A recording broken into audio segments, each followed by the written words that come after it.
Okay, the meeting's being live streamed. Okay, and I'll start the webinar. I guess Steve and Daryl are not in yet. Okay. And the webinar has started, so attendees can see and hear.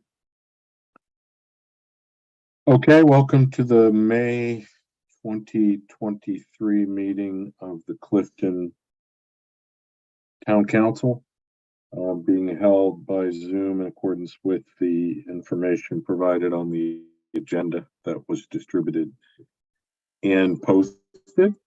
We will get into the agenda, but at the beginning of this meeting, we are holding a public hearing on the annual budget for the town of Clifton. Amanda, was it duly advertised? Yes. All right, so public hearings have a specific advertising requirement, which we followed. We have approved a proposed budget as a draft and sent it out for review and comment. And now we will open up for comment by anyone who'd like to comment. I haven't seen anyone ask to comment or propose to comment, but if anybody's out there, and I don't know how do they let you know? They raise their hand? They would raise their hand. If Okay. any of our attendees want to have a comment, they will raise their hand. I have them on as attendees and I can promote them to talk. Okay.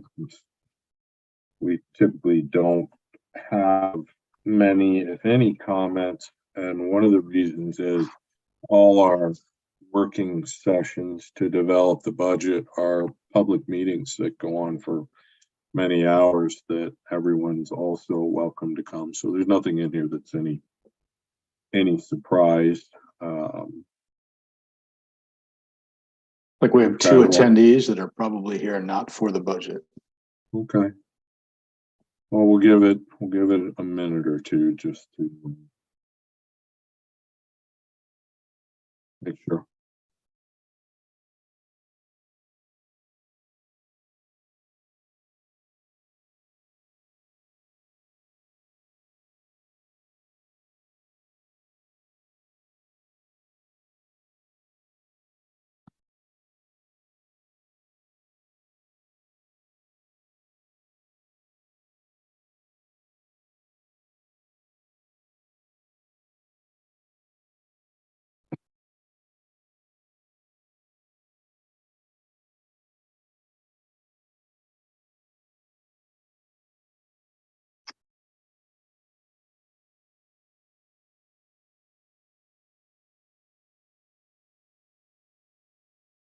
Okay, having seen and received no request to make public comment on the budget, which is consistent with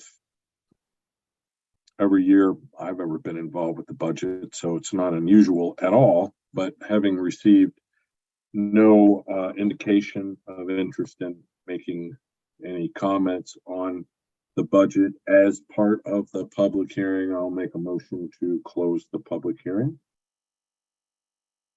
Second. Okay, motion in a second.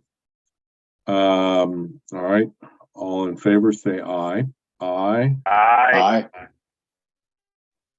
Opposed? Abstentions?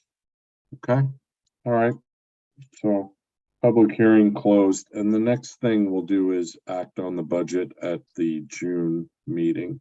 I forget what the time delay is. It's 1 or 2 weeks or something, Amanda, but it's not immediate. So the idea is, having heard the many comments, we then are supposed to reflect on them, which we will do. Okay, so we'll move into the regular order of business. Town clerk's report. I circulated 2 sets of draft minutes. One was for the regular meeting held in April, and then the other set of minutes was for the 2 budget work sessions that were also held in April. I did Okay. not receive any requested revisions. Okay. Any comments, thoughts?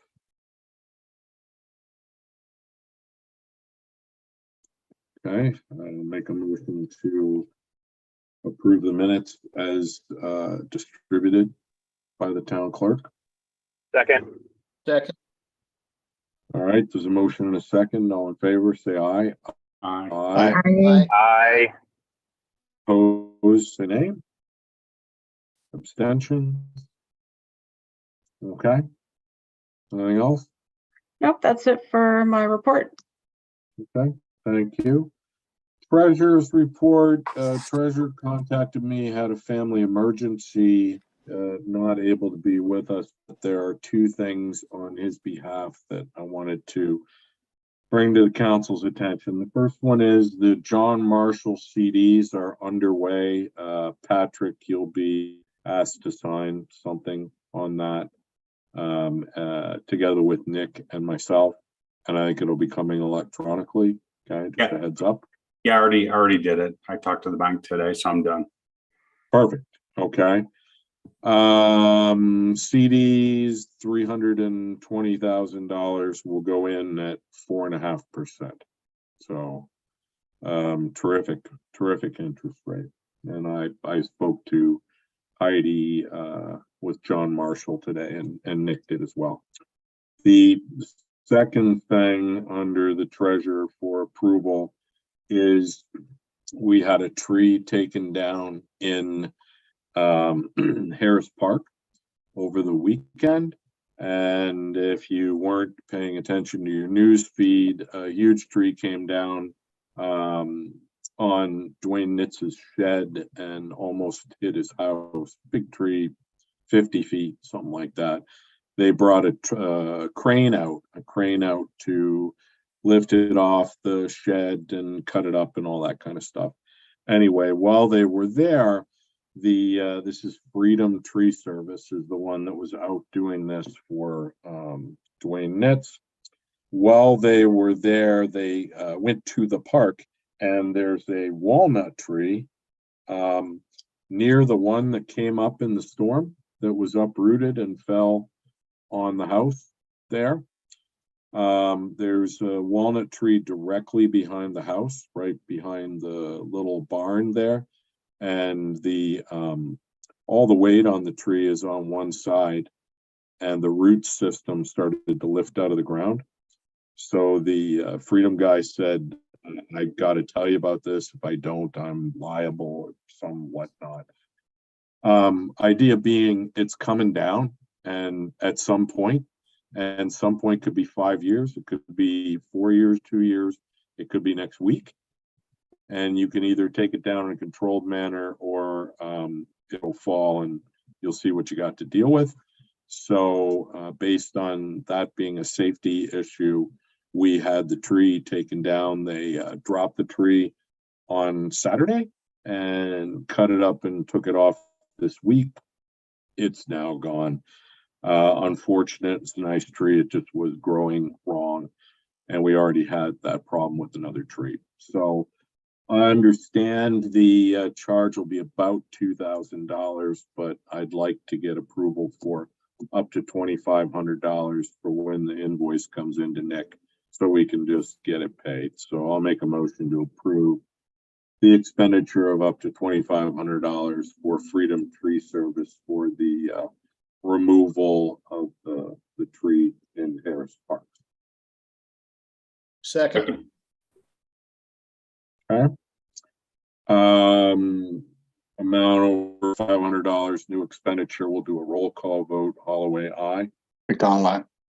F. Ross, aye. Oh, aye. Klein, aye. And screen eye. Okay. That's it for the treasurer's report. Citizens' remarks. I did not have any requests in advance. I didn't see any. Brings us to committees. The first thing on the agenda is the town committees list. Why is it first? because if it's not first, we won't do it at all, because it generally isn't a barrel of laughs to go through this list. And because, okay, so why? Because the planning commission working on the comprehensive plan wants to send individual sections of the comprehensive plan out to the appropriate committees to review, and they don't know who those are until we confirm this list. Okay. Amanda's done a lot of work contacting people to try to determine and update these, and we got an updated list from her, but and you know, we could approve the whole whatnot, but the question is really back to Amanda. Is there anything, what do we need to discuss here? What's going on? A lot of stuff on the list. What do we need to talk about that's a question in your mind? Well, the last time the council discussed it, you all agreed that the council member representatives for the committees would go and check with the membership to verify if the roles were correct. I don't think that I heard back, but I did send the individual feedback that I had received from different members of the committees.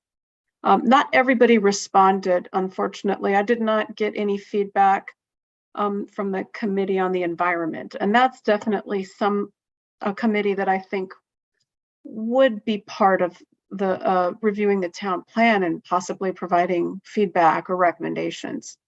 All right. Okay, I get it. Here's what we're gonna do. We're gonna go down the list. Town council, that's got to speak for itself. Planning Commission, Board of Zoning Appeals, ARB. Those are just the lists, right? You have any issues, questions? Industrial Development Authority, town officials, still going strong. Town hall manager, parks manager.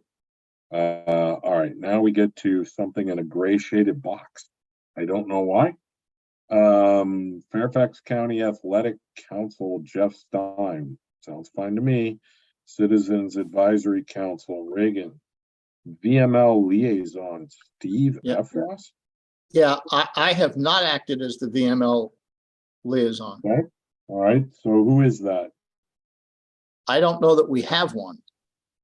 Right. I think there was a question as to why or what was going on even with our membership in VML. Other than that we pay dues.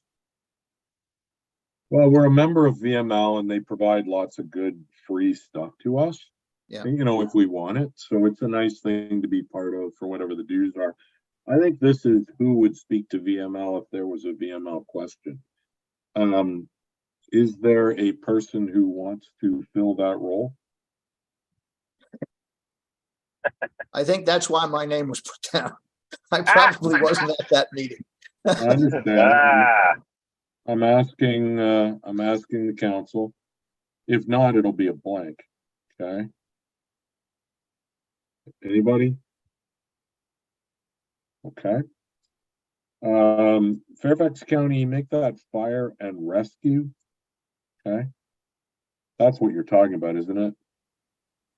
Daryl, that's for what we call the fire department is the fire and rescue. Yeah. So I know there's some sort of money that passes through the town each year or something about that. And I work with the folks at the fire department just by virtue of managing the town hall. So I'm in touch with them. They have my contact info. I think that's why my name is there, and I'm happy to continue in that capacity on an as needed, basis, whatever. Yes, is good. What about cigarette tax? Yes. Yep. You still Yeah. all over that? I get the emails and attend the meetings as needed. Yeah. All right. Special projects, that should be up to date. Ad hoc noise committee is still there, but it's just removed. Is that it? This is a red line. I just wanted the council to be able to see it and see how it would look with the changes, and hopefully that seems fine. That removing we those were the recommendations that we received from individuals on the council. All right, it's an ad hoc committee, so by definition, when it's no longer active, it can go away, and if we want it again, it can come again another day. Communication Committee, Jay Davis, Michelle Stein, Erich, is that right? Yeah, Yes, okay. yeah, that's fine. Clifton Mhm. Business Coalition, maybe we keep the name and the title, but we have no one there. I'm sorry, which part? Clifton Business Coalition, you have the name struck and the description struck and the people struck. I'm wondering if we keep the name and the name and the description with no one under it, just to show we would like it to exist. It should Okay. exist. We can do Yeah, that. you could even put open. I don't know. Yeah. Open, that's fine. yeah, open. I like that. Good idea. That shows there's supposed to be somebody. I'm skipping the environment for the minute. Haunted Trail Committee, Amanda, Sydney, Daryl. Okay. So far so good. What about this town parks? Is that the right? I mean, that looks right. Okay. Yes, People I on the plan. received feedback from Donna Netshirt on that, so I'm reasonably sure that that's up to date. Okay, good. History Committee is correct. We've been having a lot of meetings. Phyllis, do you have any desire to be listed on that? Or you just want to be an ad hoc person on the ad hoc committee? Okay. I'm thinking. Okay. You can list me if you want. It doesn't matter. And the All right, Haunted good. Trail Committee too, right, Phyllis? Oh, yeah. Sure. On the what committee?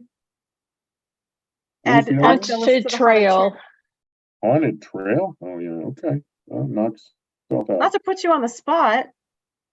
That's fine. That's fine. I That's do fine. tickets. Well, you can put me Yeah, down. you're a It's fine. critical. You do more Yes. than tickets, Phyllis. You're a critical player on that team. Can we yourself do short. Daryl's request to call Council for the Arts? Didn't you want to call The Arts Council, Clifton Arts Council. The Arts Council. So move the word council to after arts and delete 4. Okay. Got it. I like that better.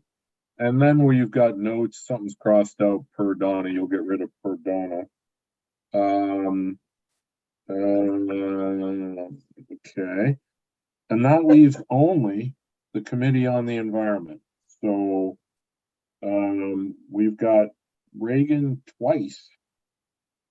Oh, Probably yeah. don't need that. So get rid of 1 Reagan. This looks fun. I mean, I don't know of any reason. Obviously, Laura's on that. Reagan, is there anyone else you would put on that who isn't on the list? I don't know.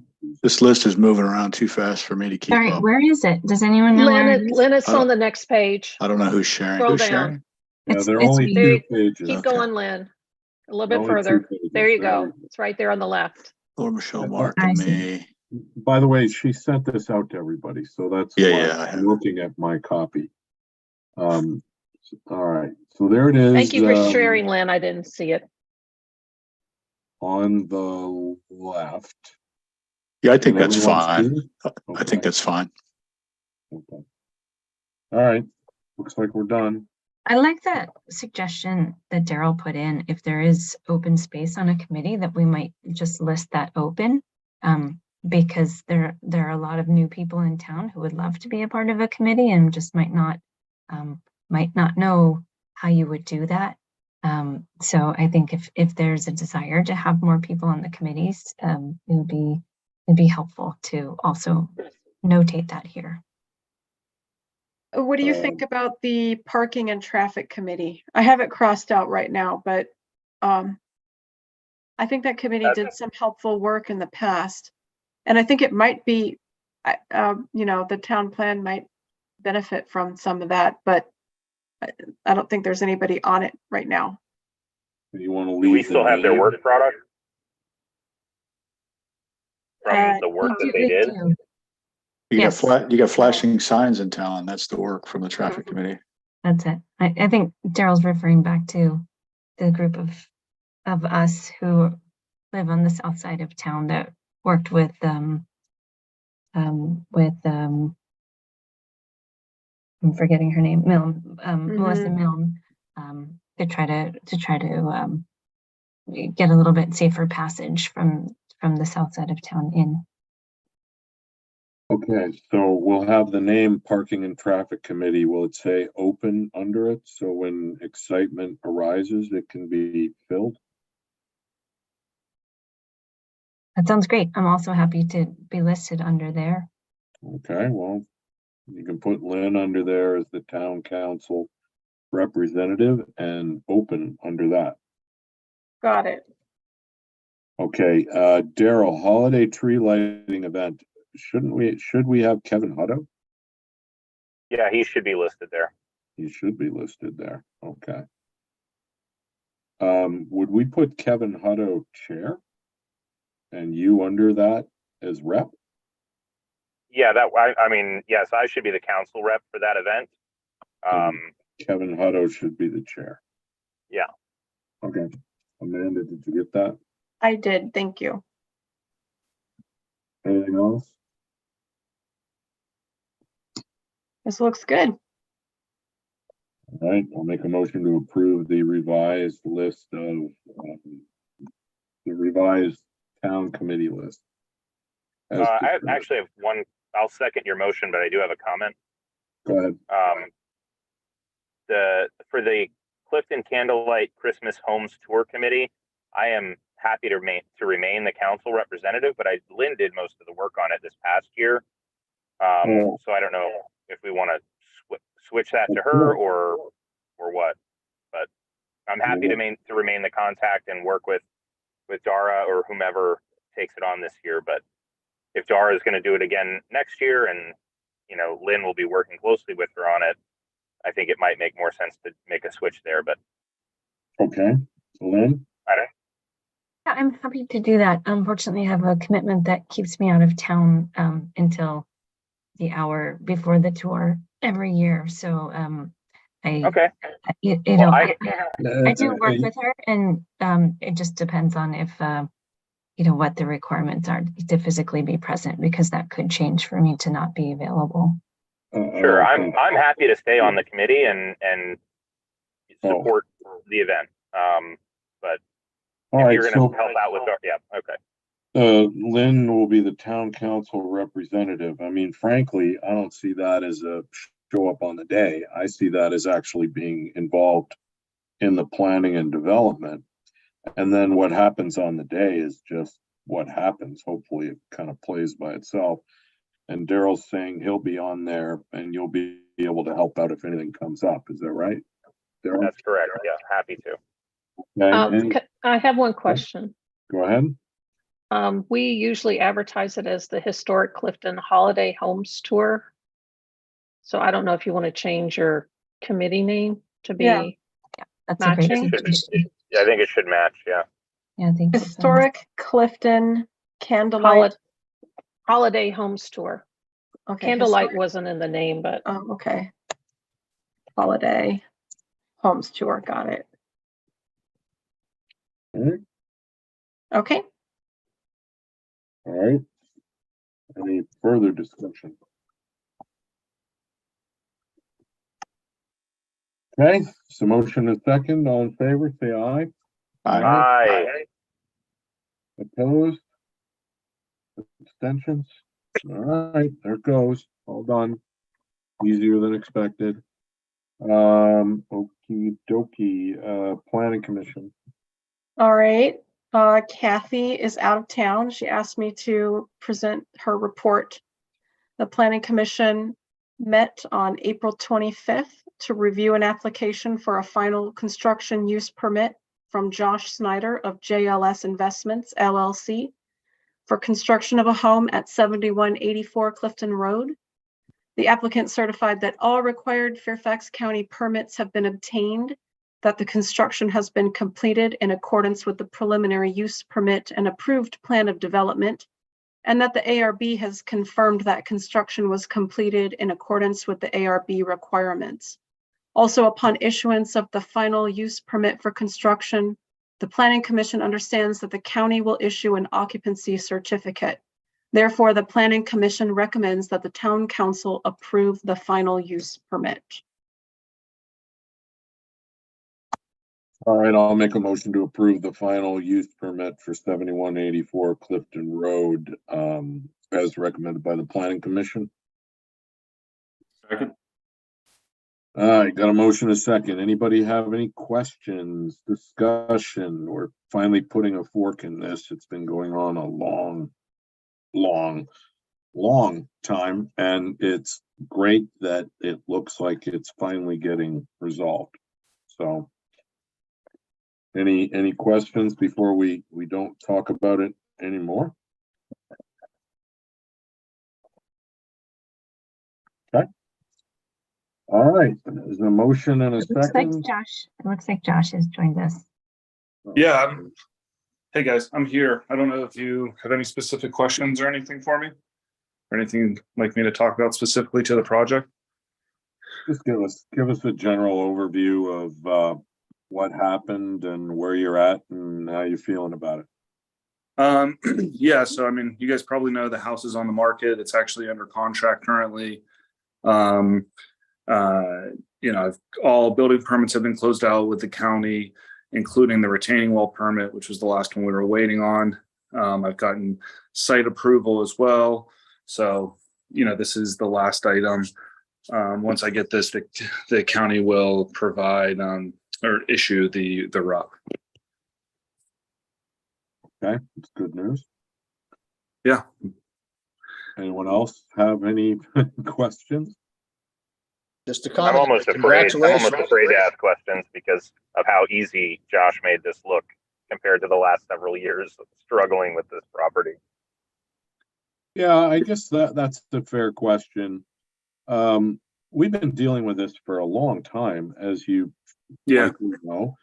What do you attribute to your somehow magical ability to resolve these issues? What do you think's different with what your approach was? I mean, you know, I don't know Guglielmi personally, but honestly, it's not rocket science. Like, there's a pretty clear path to what needed to be done.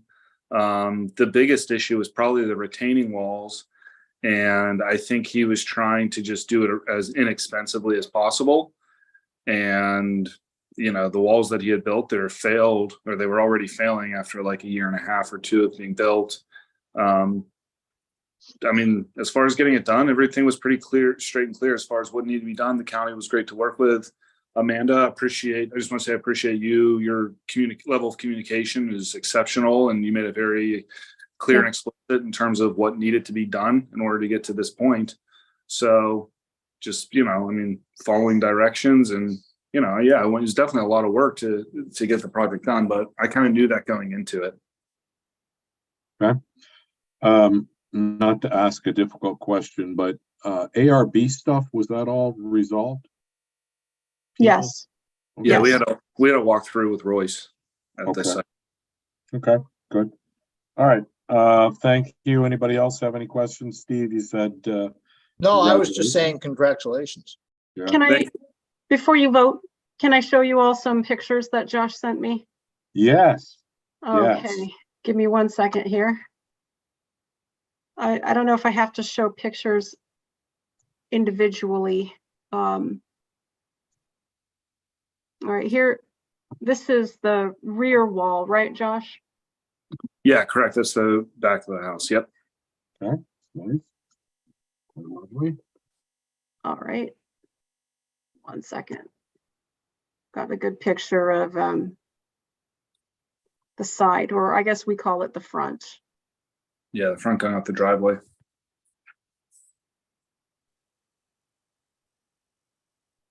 But that's kind of the, or like, yeah, it's kind of the side of the house. Hold on. I think I've got some more. Okay. Just a couple more.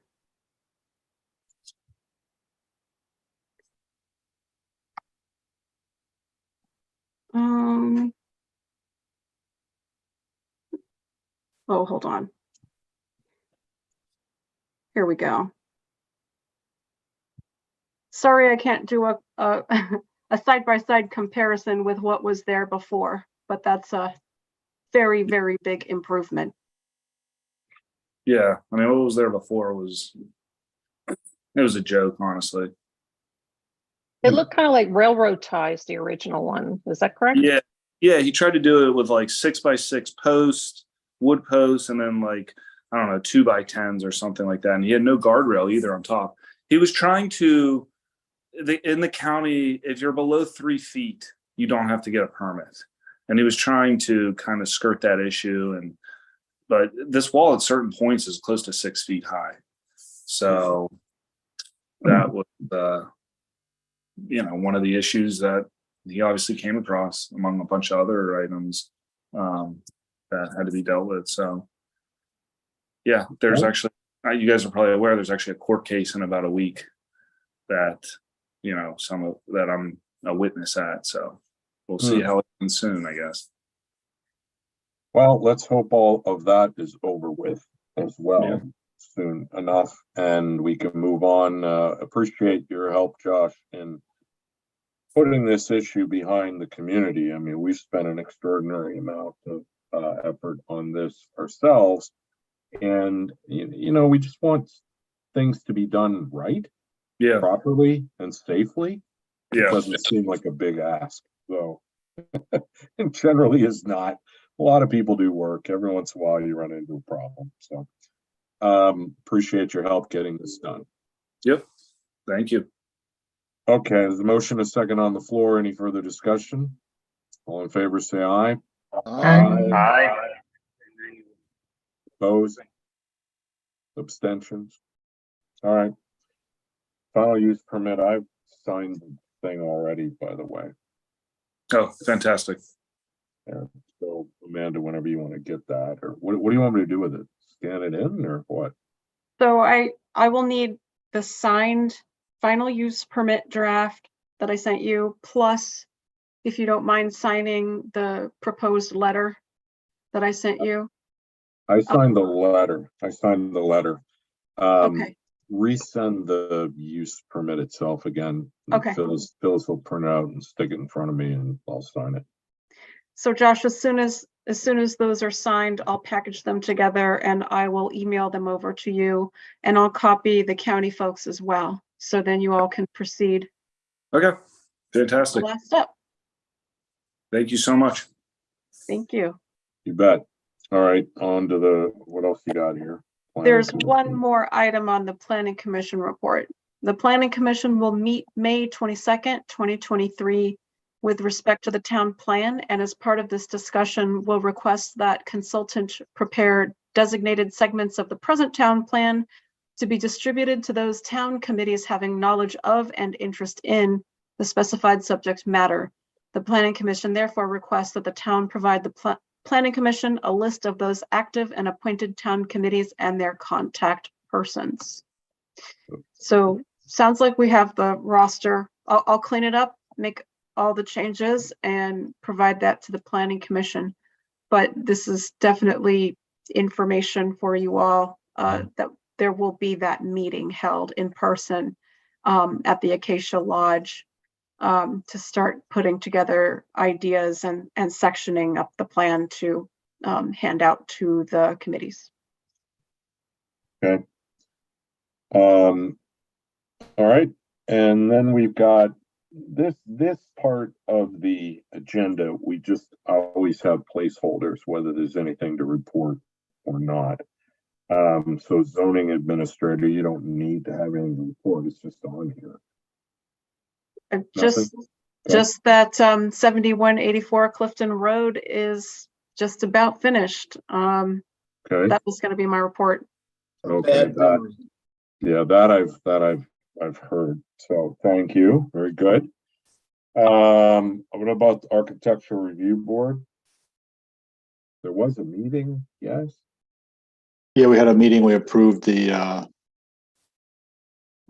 historical marker for Harris Park. Okay, good. And there'll be some specific language that comes back on that application. Primarily that type of sign is approved but only authorized on town property. We wouldn't expect to see a similar sign on residential property. So the one issue you'll run into going forward is what if it was on a church property? that came up. So Yeah, I mean, you can I think deal that- with it when it comes up, but if Clifton Yeah. Presbyterian put a sign up, I don't think we go, no, you can't do it, but you can address that when it comes up. Obviously Primitive Baptist is what I have in mind, which is I think property of the Primitive Baptist Church or something like that. So, okay, Yeah. but for now, it's on town owned or controlled property. yeah, and it will be similar as proposed. It'll be similar to the ones in the Caboose Plaza. Yes. Okay, That's it. all right. On to streetscape. Don't know if there's anything there. I know Jerry was on Yeah, we're on. and Susan. Yeah. Yep. Yeah, there's a lot. So just to give you some updates, we're still working on the budget and the schedule with J2 Engineers. On April 18th, BDOT Maintenance and Mueller conducted the CCTV stormwater pipe inspection. It went actually very well, and we were able to scope the pipe on the west side of Main Street, and we're able to locate where it started to cross Main Street to connect to the stormwater pipe on the east side. So that was good. In that process, we found a breakage in that pipe right in front of Clifton Cafe. We were able to inspect part of the east side, but it wasn't very much. So we ran into a spot that VDOT already knew was an issue. They'd done a temporary repair, so we weren't able to get down the rest of the pipe towards the railroad tracks. So good information. And the good news is all these two areas, the broken pipe, the area in front of Main Street and Chapel Road and Main Street and Chapel Street, are going to be taken care of by VDOT maintenance over the next number of months, some sooner than others, just due to logistics, mainly with fire station and pump and haul. To date, we have met with 3 of the 6 town council members to review the streetscape plan and the utility relocation design. We need to meet with the remaining council members to conduct that same review. We met with Sheldon, owner of the Buckley building. Had a very positive meeting with him. He actually listened to the town council meeting last month, and obviously had a number of questions regarding that. But he is fully on board with the project, which is certainly extremely important given his proximity to the streetscape and the amount of easement that will be required from him. And finally, we met with VDOT today in our monthly call, and they just stressed the importance of approving J2's proposal for the engineering in order to keep the project moving forward. I'll be glad to answer any questions. I think we lost everybody. What happened? We're here. We can hear you. We're still there. Oh, you guys were all gone. All of a sudden it was Just blank. quiet. Good. So any questions or comments or thoughts? Do we have an estimate now from J2? Or is Now, the that first comment I made is we are still working on the budget. Still and the working on it. schedule. Yeah. So, okay. Do we have any more information on Verizon? Well, you haven't said it, so I assume the answer is no to that. In terms of, Whether they're willing to participate and fund or not. no, we've not had a conversation regarding that. It's just not clear to me how we can establish a budget if we don't know whether the last piece of paper that I've seen on the estimates with regard to the utility move, actually, I just looked at them again, was from 2019, that was distributed to the council. And at that time, the Verizon cost was like 5 times higher than anybody else's cost. Last month, you said, no, it's now the opposite. It's Novec that has the highest estimated cost. And I mean, the problem is we've always known that the issue is going to be Verizon. Yeah. Well, eventually we're going to have to sit down with them and find out whether they're going to participate or not, because the Cox agreement, and I assume the Novec agreement, although I was not part of the Novec agreement, presumes that all of the utilities will get the same treatment. So if Verizon says no, then the other two, the participation of the other two becomes questionable. Well, and so a couple of things, Steve. I'm not sure what budget you're looking at. Amanda, can you provide the council J2's budget from June of 2021? Can you make sure everybody gets that? Budget from 2019 would have included utilities, but I'm not aware of Verizon being the biggest cost there, but I'd have to go back and review that. This is what Verizon submitted to the town council. Yeah, that's not what that was a part of. That was a feasibility study at the time with estimates from Richter. That was a presentation by Richter. Right. So that is old. That's way old. I understand that, Jerry. My problem is that we haven't had anything since then. Yeah, well, you have. So Amanda, can you please ensure that all the town council members receive J2's budget from 2021? Do you mean the cost estimate? Yes. The one that we submitted for the last funding application? Yes. Yes. And that's from J2.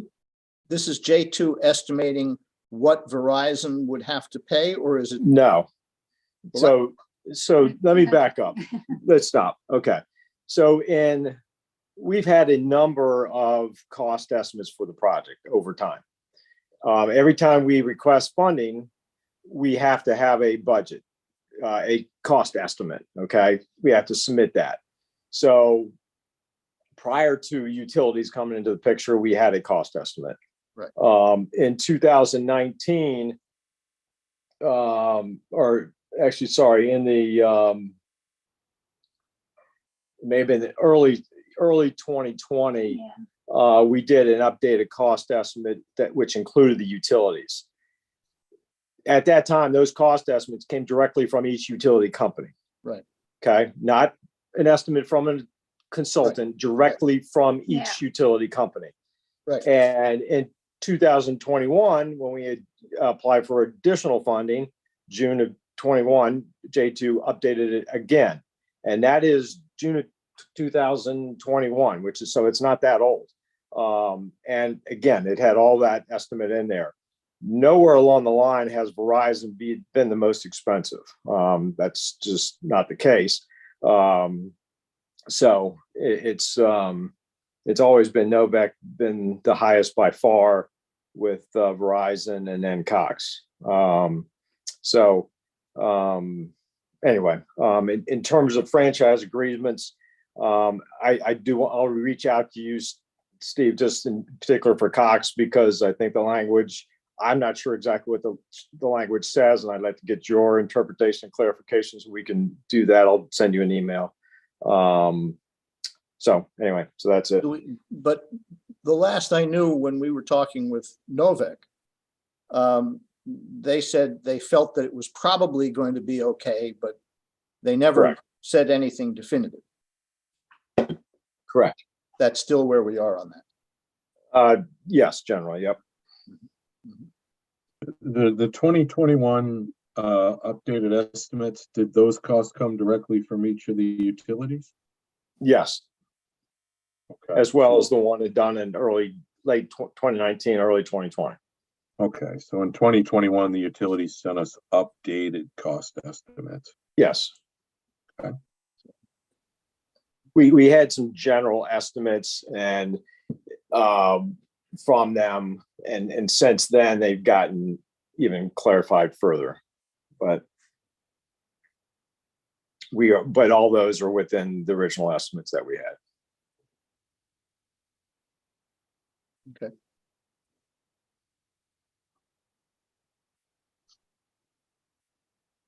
Okay. And where are we on knowing what the easements will actually be? I know that Sheldon's is probably the most extensive, but do we know? We know what we need, yes. Okay. Yeah, we know exactly what we need. And there's, everyone we have spoken with has been very favorable, and, without them signing, a written statement, what they're not going to do until we have some legal documents in front of them, but we've gotten very positive response from every property owner we've talked with. Now, have we included in the budget the preparation of legal documents? Because we're going to have all that stuff. Yes, we have.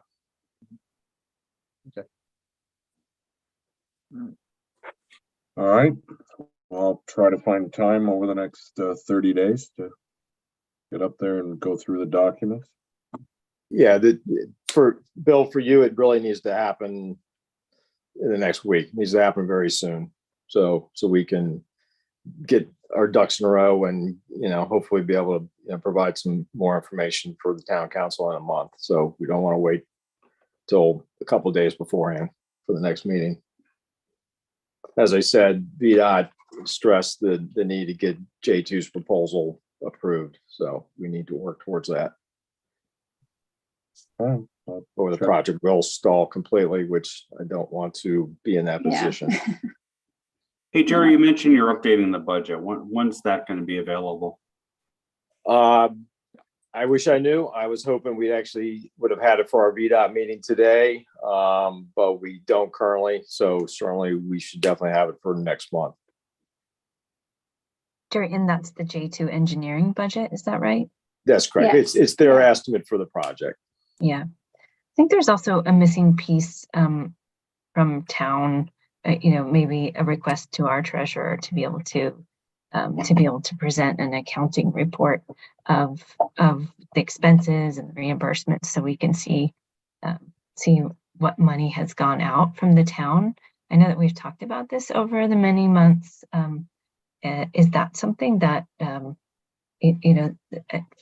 guess I'm maybe looking at Jerry and Bill, that do we have enough information to actually be able to put something like that together, to know what's been spent over the last few years on this project? Yes, as we talked before, the information is with the Town. Yeah. Accountant. So that's nothing that we do not handle any of that. They have the information, and yes, it would be very nice. I would like to see a accounting report, mainly so I can back check VDOT and the numbers that they're providing to me, so I can make sure that they're accurate. But if we don't have an accounting report to just be able to do that, then I trust VDOT, but it's kind of trust to verify. So yeah, that seems like a pretty simple thing to pull out of our accounting software. Yes. Yeah, well, we sat down and had a meeting with Amanda and Nick, right? And so went through some of that. It's just something that he needs to produce for us. But yes, the key is just, it's making sure, because there's been a number of projects over time, the triangle, the floodplain, it's just making sure it's whatever numbers are allocated to the right projects. But obviously that should definitely be something that certainly the town council, has and understands and reviews, and all that information should certainly be at your disposal. I feel like the budget documents we looked at had a category for streetscape and an amount budgeted versus an amount spent. That's how much has been spent on the streetscape should not be a difficult number to track down. It seems like a trivial ask. I would agree. Yeah. Is that I talked to Nick and he said he's going through it and he's doing a cash basis. The triangle floodplain, that'll probably confuse him, but do we know who the payments would be made to? Is it a long list? There's obviously J2. Anything paid to J2 would be streetscape, I guess. Anything paid to Amanda would have that information. She's been helping with all that. So Amanda's got the list of who's been paid. I mean, it's not a list. It's just a bunch of the requests for reimbursements that I send to VDOT. It always itemizes who the town paid and how much and each check number that we paid by. So and Nick should already have that stuff in his files. I've always, when it was Marilyn and then when Nick came on board, I've always copied him on every single submission. So he should already have the documentation necessary to determine exactly how many checks we've written out to J2 and to Richter and Bowman and 5 Star. There's really not that many contractors and not that many invoices. The problem really comes down to determining how much did VDOT deduct from our reimbursement as an oversight charge. I think that would not necessarily be easy to determine. So if we submit, explain that just a little bit, what the oversight charge is? So if we submit a request for reimbursement, and at that time we're submitting the documentation showing that we paid the money, this is what the money was for, and then we also submit another document just demonstrating this is how many in-kind hours the town has spent. And so when we do that, then what theoretically we expect that VDOT is going to send us back 100% of what the town spent instead of 80%. But VDOT, although they may agree, yes, you spent this much, yes, we see you made X number of valid in-kind hours, you would be entitled to 100% reimbursement, but here's how much time VDOT has spent overseeing this project, and then they deduct a certain amount, and so we don't get back 100%. Is there some limitation on that, or can VDOT say, well, we're going to take 10 or 20% of the total that you're paying? No, that is limited. It's all part of the overall budget. It's all kind of in the overall funding allocations. There's a number of different categories in terms of where the funding's coming from, which would include the 20% by the town, but also there's the costs for VDOT management. So that's all spelled out as part of the So project. in this case, VDOT essentially is a contractor. Effectively, yes. Yeah. Okay. Just in a different way. Different category. Yeah. I understand. I understand. And roughly how many, and Amanda, you said there weren't that many of them. So roughly how many contractors have we been working with? I mean, is it 6 or is it 20? It's between 5 and 10, wouldn't you say, Susan? Yeah. Yeah. And Over so time. Over there time. have been plenty of months where the town has not paid any contractors. But it seems like VDOT is still deducting oversight charges. And I'm assuming that's just, they're taking that right out of the town's funding. So it's not coming out of the town's pocket, but it's coming out of our funding. Is that right? That's correct. So VDOT is acting as a contractor and it's billing us whether we need them or not. I understand we're probably stuck with that in terms of that's the way VDOT works, but. And it's been done throughout all the other projects that we've done with VDOT. It's not anything new. And it could be a whole lot more What do you mean? if the town wasn't self-managing the project. VDOT would be more heavily involved and take more of that funding. I see. Okay. So to recap, Amanda, you have a list of everything the town has spent and all the checks. No, I don't have a list. I just have the individual requests for reimbursement. They have not, somebody would need to go through each of those invoices and tally up the contractors that were paid. Amanda is the processor and she's doing an unbelievable job in doing that. The accounting lies solely in the town accountant. Right. That's how it's always been. We don't have a town account. Or whatever, the treasurer. The treasurer, yeah. Okay, I'm gonna Whatever try his again. official title, Nick. I'm gonna try again. Amanda has a set of requests of all the requests for reimbursements? Right. Yes. Okay. And that request for reimbursements includes a list of all the checks that have been paid out by the town under the Yes. streetscape. Yes. Okay. And this is it an electronic set of PDFs or a stack of paper? Yes, it's like 13 different packets, if you will, of I have them all in PDF form.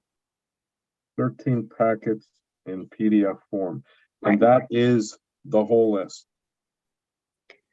Yes. Yes. Okay. So if someone, we'll call him the accountant, if someone had the 13 packets, they could derive from that the checks that have been paid by the town. Yes. Yes. Okay. All right. So from that, and from that, Nick Orison should be able to tell what the town has paid and to whom under the streetscape. Yes. Yes, okay. And then Nick should also receive the reimbursements from VDOT. This is a statement that I hope is true. And has anyone seen any of these reimbursements? Are they related to the reimbursement requests? Anybody know? Okay.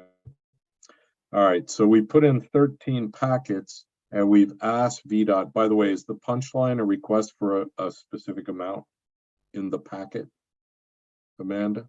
Yes, it says, it basically, do you want me to show you? Do you want me to share my screen? I can show you what it looks like. If it's easy, sure, yeah. Okay, give me a second. Sometimes I feel like we've talked about this a few times, but it might be helpful to just have an image in your mind. Just give me 1 second here. Yeah, because somebody's gonna have to grind through it, and I want to make sure we have the right grist and the right grinder to be able to put it together. Okay, and from this, we should be able to determine what the town has spent. An important piece of information. Okay, 1 second here. Well, not only what the town has spent, but hopefully it relates to the requests from the town for paid invoices, and we would have a number on the invoice. Here's an invoice. Correct. Okay, Yeah, go ahead. so here, can you see the invoice summary reimbursement form? Yes. Okay. So this is exactly how they require it to be submitted. This is a template that I have to fill out. They even require that the caboose be right up there in the left-hand corner. Nice. So each invoice is numbered. So this is invoice number 3. I just randomly opened one up. So it just gives us, this is basic information that doesn't change. I sign each one. So for this particular period, this covers the month of October of 2017. We incurred one expense. It was for J2 engineers. The amount was for $7,921.25. We paid it with check number 7422. It was for the preliminary engineering phase. I don't exactly remember what the activity code is. That's a drop-down menu in the Excel spreadsheet for the template. And then at the same time, I'm putting on here some in-kind match. So for a period of months from July to November, the specific salary that the town pays for me to work on streetscape. So I include that money. So, so you can see where it says up here, invoice reimbursed, the total expenditure is 7,900 plus. Reimbursable percentage is usually 80%. So when you enter this money in, it automatically calculates it to be that we should receive 80% back,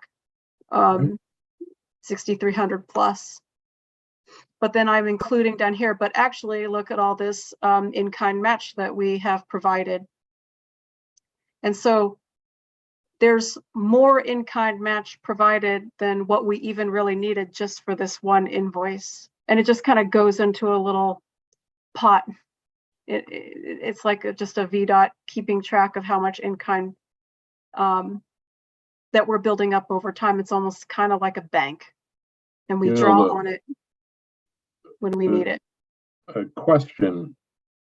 When I see the 1,66670 paid to you as someone who's employed to work on streetscape, I could certainly at least make an argument that that's a payment for streetscape, and VDOT ought to be reimbursing 80% of that.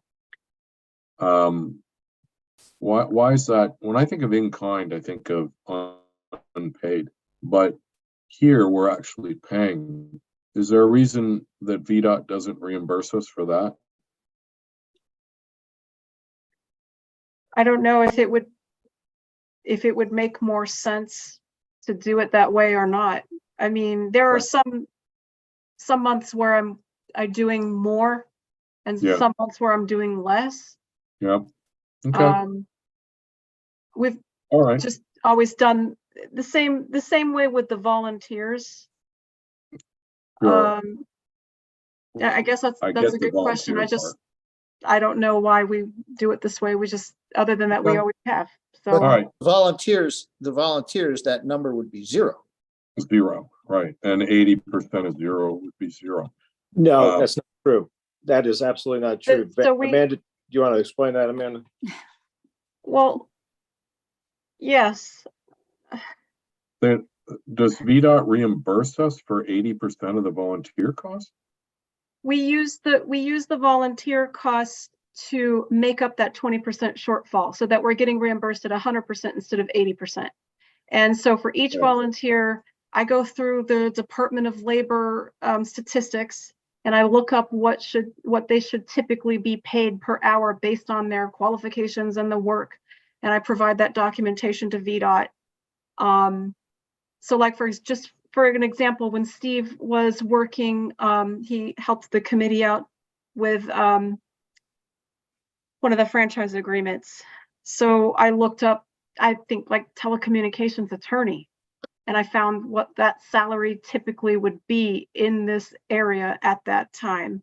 and however many hours he worked as a volunteer for that project, I submitted that as a dollar amount as an in-kind match. To be treated as a payment attributable to us. Okay. On this particular invoice, we would be looking for $6,337 to come back from VDOT. We would be looking for $7,921.25 to come back because we've demonstrated that we've been contributing in-kind match. In this case, we were using the streetscape salary. I don't want to be difficult, but if I was VDOT, where would I get that? It says total reimbursable amount 6,337. Does it say somewhere else? Well, Total this reimbursable? is just the cover sheet. Oh, I don't want us okay. to get too bogged down, really. No, but so you can see, is there a place where it yes. says VDOT give us 7,921? Yes.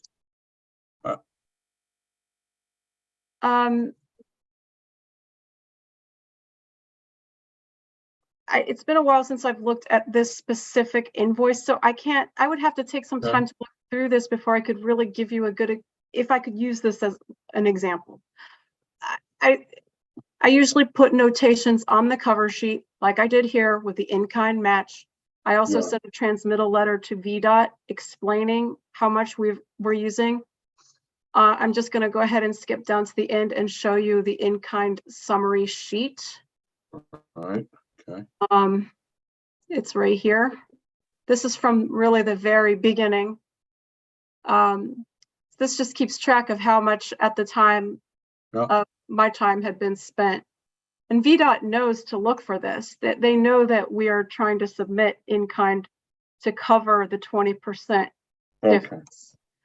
So So theoretically, somewhere there should be, if you move it back up to the top where you had the $7,000 number, theoretically, we should be getting a check, a reimbursement, whether maybe it's electronic, of $79.21. And there should be some way of matching that so we can see that VDOT sent us $79.21.25. Except for if we ask Nick, hey, can you please find a deposit in the bank account from VDOT for $79.21.25, he's probably not going to find it because VDOT probably took oversight charges out. we're going to have something very different, which is, I would guess, VDOT is sending us money. Is it, I'm going to guess direct deposit. Nick will figure it out. Okay. Direct deposit, it's going to come from VDOT. Do you guys who are experts in this think that we'll get any money from VDOT that doesn't relate to this? I'll take that as a no. If we have any direct deposits from VDOT, we're going to assume they somehow relate to these invoices. We know we have 13 invoices. Each has some sort of ask, and we're going to get back some stream of payments from VDOT. Right. It might be 13. That would certainly make it easier to match them up. It might be something different.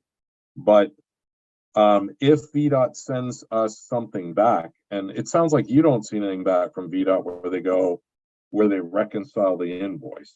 Do they send anything back to you? I don't get anything back. Okay. I do see that quarterly VDOT sends us a report telling us how much oversight charges they have charged for that quarter. So I think that it would be not too difficult for Nick to request an overall oversight charge report from VDOT to help us reconcile. It shouldn't be too difficult. Are we working? I'm sorry, Bill, go ahead. Who do they send this quarterly report to? Susan and I, possibly Jerry. Okay. Go ahead, Steve. Do we work, when all of this is going on, is there one person or one department at VDOT that has all of this stuff? And if so, can we ask them for statement history so that we have all of this in front of us? I think that that conversation needs to happen when we have Nick with us. Yeah. I know that Nick. I'm is not saying we reaching do out that to them. now. I'm just asking, do you think that that is something that they might be able to supply? I mean, I would hope so. I think so. They Yeah, keep we- very good records. We actually Right. have some of those summaries. And so I have that, but it doesn't mean anything to me because I have nothing on our end. That was my point earlier. It'd be nice to be able to trust but verify. So in general, there's been about rough numbers, $200,000 spent on the project overall. I'd like But to we would see. be able to calculate out. Yeah, once we saw that, we would be able to calculate out what it is that VDOT is charging. And I trust what you're saying, that we've got a deal going. It's fine. No, we have been doing this since probably 2014 with VDOT on all these projects that we've done. The caboose, the triangle, all of them. Everything we've been doing has been correct in what we've done. Yeah. Yeah, it's all we're trying There's to no do. change. This is not a Susan, change of what we're doing. No, I understand that. All we're trying to do is the change would be the town council would like to see those pieces of paper so that we can see what's going on. Because from our point of view, it's very difficult to figure all this stuff out when we get asked to vote to spend something and we only hear about it a day before a town council meeting. If we actually had some pieces of paper that we could understand how this has all played out, it would make things very good from the town council's point, or at least from my. I also think it's worth noting that there's orders of magnitude between this project and the triangle and the floodplain and the caboose. You know what I mean? And I think that's perhaps why there's just increased scrutiny from the council. Like, these are really 100,000 here, 100,000 there. Pretty soon you're talking about real money. This, just to be clear, the Streetscape Committee is not responsible for any of this information, have any of this information. The town council is responsible for all of this. And so if you need reports, that's on you. That's you. And you're right. You should have all that information. You should have had that information for the last 10 years, but that's on the town council, not the Streetscape Committee, just to be clear. This is something that I would have thought that the town council would have had these specific reports and understood on certainly a yearly basis, what the status is, but that's on the town council. Sorry. Yeah, Jerry, thanks for just making that clear. I know that my conversation with you earlier when looking at the plans, just helped really illuminate that. I do have a question. You said that you think that it's about $200,000 that the town spent, and then we should have been reimbursed about 80% of that. Does that sound like the right ballpark? So the general numbers is about $200,000. The town would have been responsible for about 20% of that.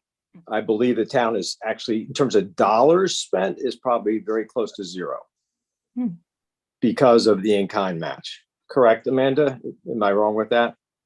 Correct, minus VDOT oversight charges. Right. And I think there was one contractor's invoice that was not reimbursable, but that was nominal. Yeah, I think you're correct. Thank you, Amanda. On the one that's not reimbursable, is it in one of the packets, the 13 packets? I don't know. It may be, but I haven't looked at some of those things for a while. They go back to, as you saw, 2017. Okay, back to 2017. Okay. I have to say, I didn't think the council was responsible for the packets and the receipts and the invoices. No, but just the financial, none of us You have a treasurer, access to the bank account, so we can't reconcile without the treasurer. We can't. You're saying two different things. I don't mind if you guys say this is the Streetscape Committee is not responsible for that information. That is on the town council. I think myself and Patrick and others are going to step in and take that over. I was working with Nick today on it, and we'll try to do it. These packets, that's coming from the committee's end. That's got the checks in it. That's going to be helpful. I thought that was the only stuff that had been spent, but it sounds like maybe other amounts have been spent. Maybe we'll just have to forget about that, but figure out a way. You should not forget about that. Well, how are we going You to should find account out? for it. You should certainly account for it. If you don't know what it is, how I are can we- know find what out. it I just is. don't, I don't know off the top of my head. I can find Oh, it. Bill, If I no mean, one- if Bill, no this one- is all accountable. It's the town council's responsibility. We can't, as a committee, we can't expend funds. We can't account for funds. We're doing it at the front end. We know what the funding is, but we're not, we have no authority to do that. I can't write a check. I mean, this is all the town council. You approve everything, and you should have an accounting. You have an account. Somebody should have an accounting of it, and it should be at your disposal anytime you want it. So who's authorizing payment? You guys are not involved. No one's authorizing payment for any of this stuff. I The don't town know. council authorizes you approve it. Then That's just based not on true. Oh, that is absolutely true. That Bill. is There's not a penny we've absolutely spent. not true. Okay. Bill, So are you kidding me? Bill, you have I am approved not every kidding J2 you. contract. You've approved Yes. everything that we've ever done. We have not spent a penny that the town council has not authorized, period. Because we can't do that. You're talking about something entirely different. When an invoice comes in, I don't see, if you think I review the invoices. No. I don't It's review them. the town council approves, for example, town council approved the J2 proposal back in 2017. Okay, now we have a certain amount of money there that can be billed against because the town council has approved it. Then what happens is, like Amanda just discussed, as they expend funds against that proposal, which has already been approved by the town council, then she processes that. It goes through and we send it back to VDOT to get money so that we get the check back because we've expended money. It's all part of that proposal. It's against something the town has already approved. The town council's already approved. You don't think that's If true? I can clarify, if I can clarify Go ahead, this, so Steve. everybody doesn't get too excited here. I'm Wow. not too excited. Jerry, we're not saying that you have spent money that wasn't approved.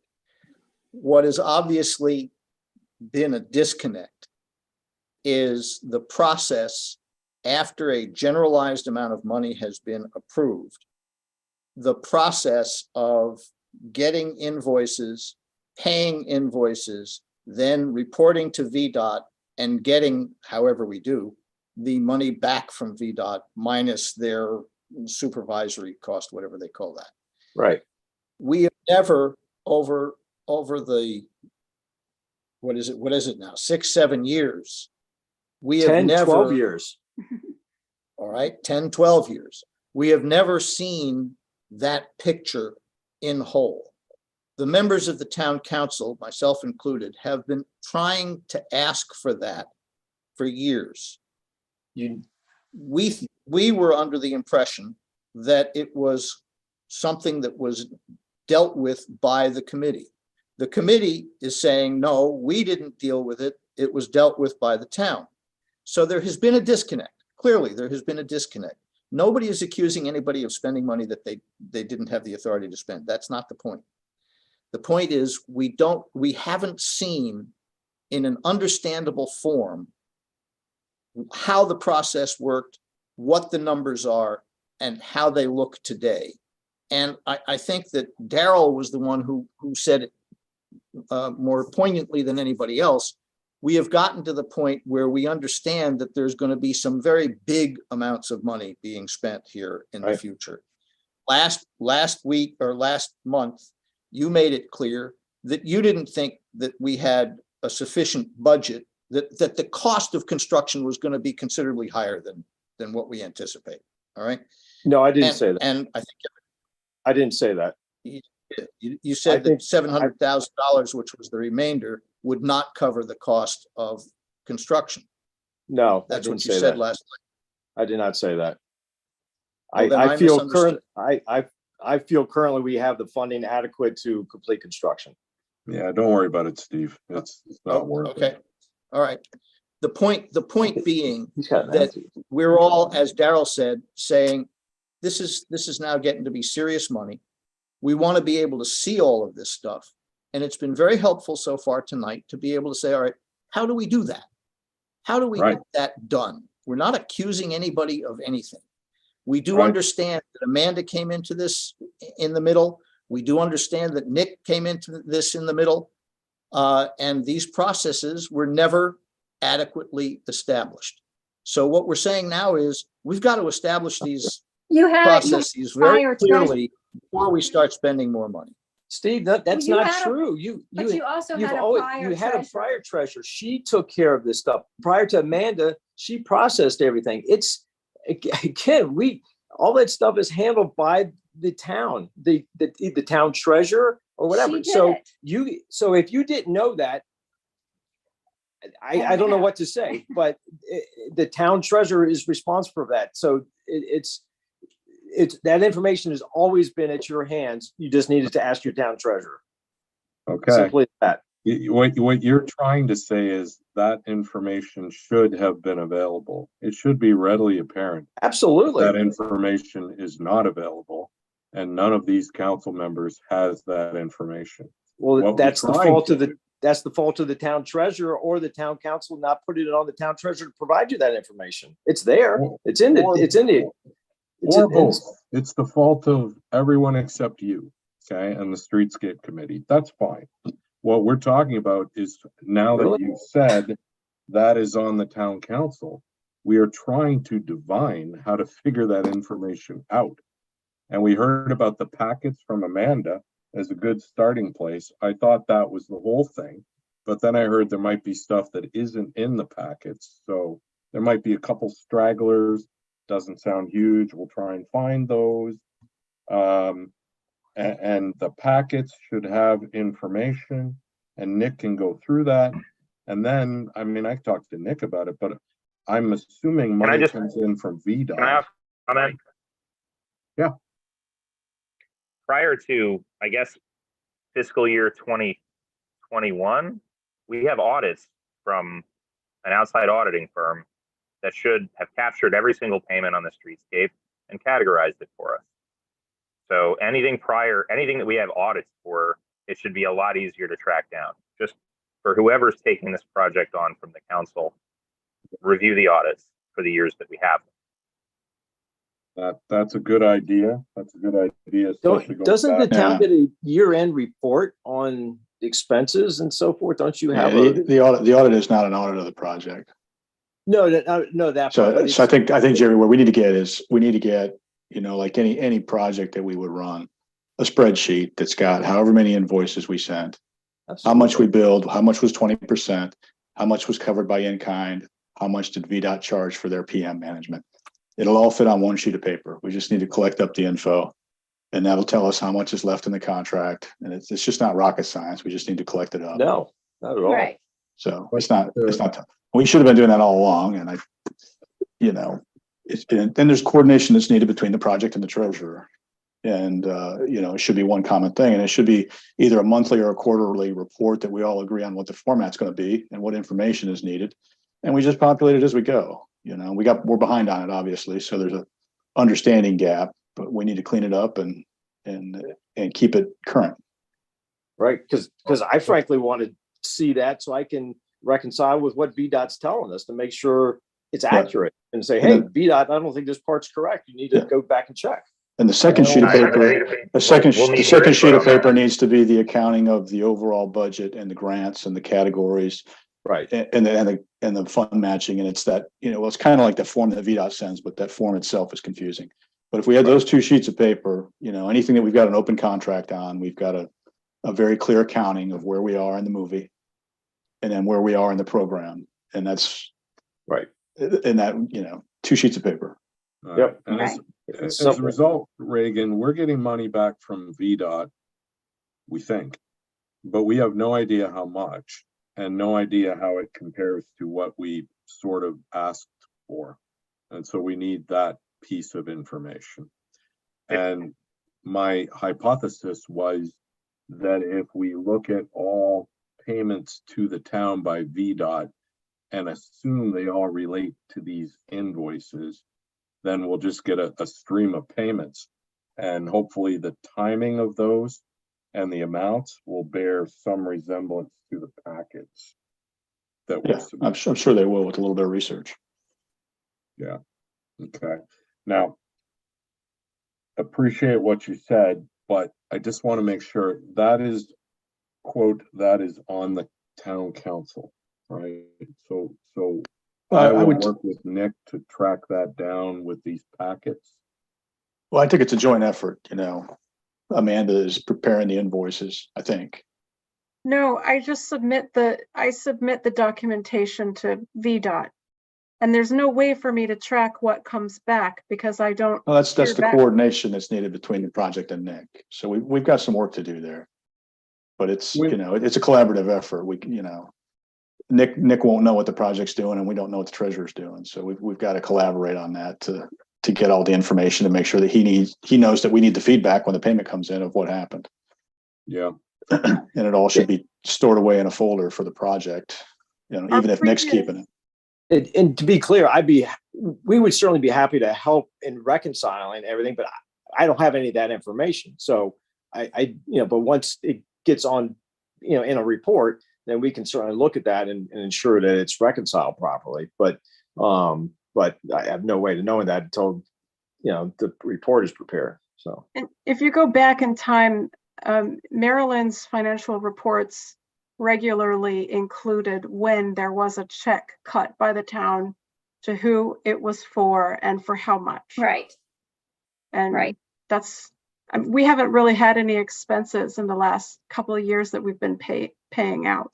Well, that should be in the check register as well as QuickBooks or, the bank statements as well. So we shouldn't have to chase meeting minutes, I hope.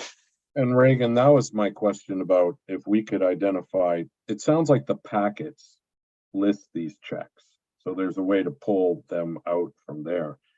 But if we knew who the people were that we were paying and it was 5 to 10 and we knew the list, then we would expect that any check or payment made to that entity would relate to Streetscape.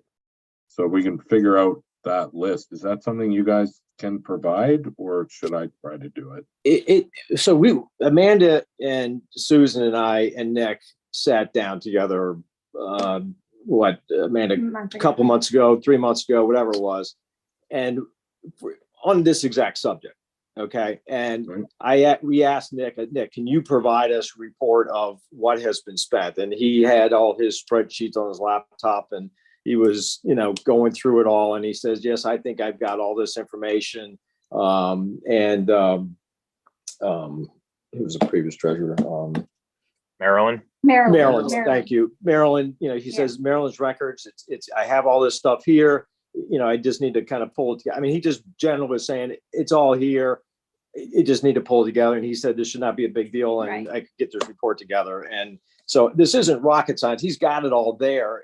And I don't know how much he's spent time on digging into it, but it should all be there. And if it's all in QuickBooks or whatever he's using now, it should be a couple of presses of a button and here you go. And it should have it all categorized. I know exactly how I would do it, but I don't know what has been done in the past and what he's doing currently, but it should be a very, very simple thing.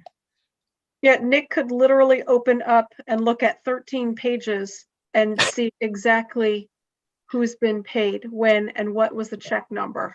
Right. Because we've only submitted for reimbursement 13 times.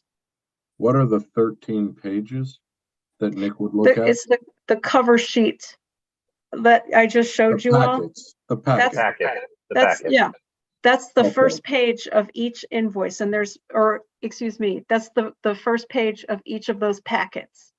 So all he Yeah, I has mean- to do is open each one up and he can see the data and then compare it with QuickBooks or whatever he has. And then it would be great if you guys could think about the few that didn't go in the packets, so we can try and pick those up. I don't know how many of those are.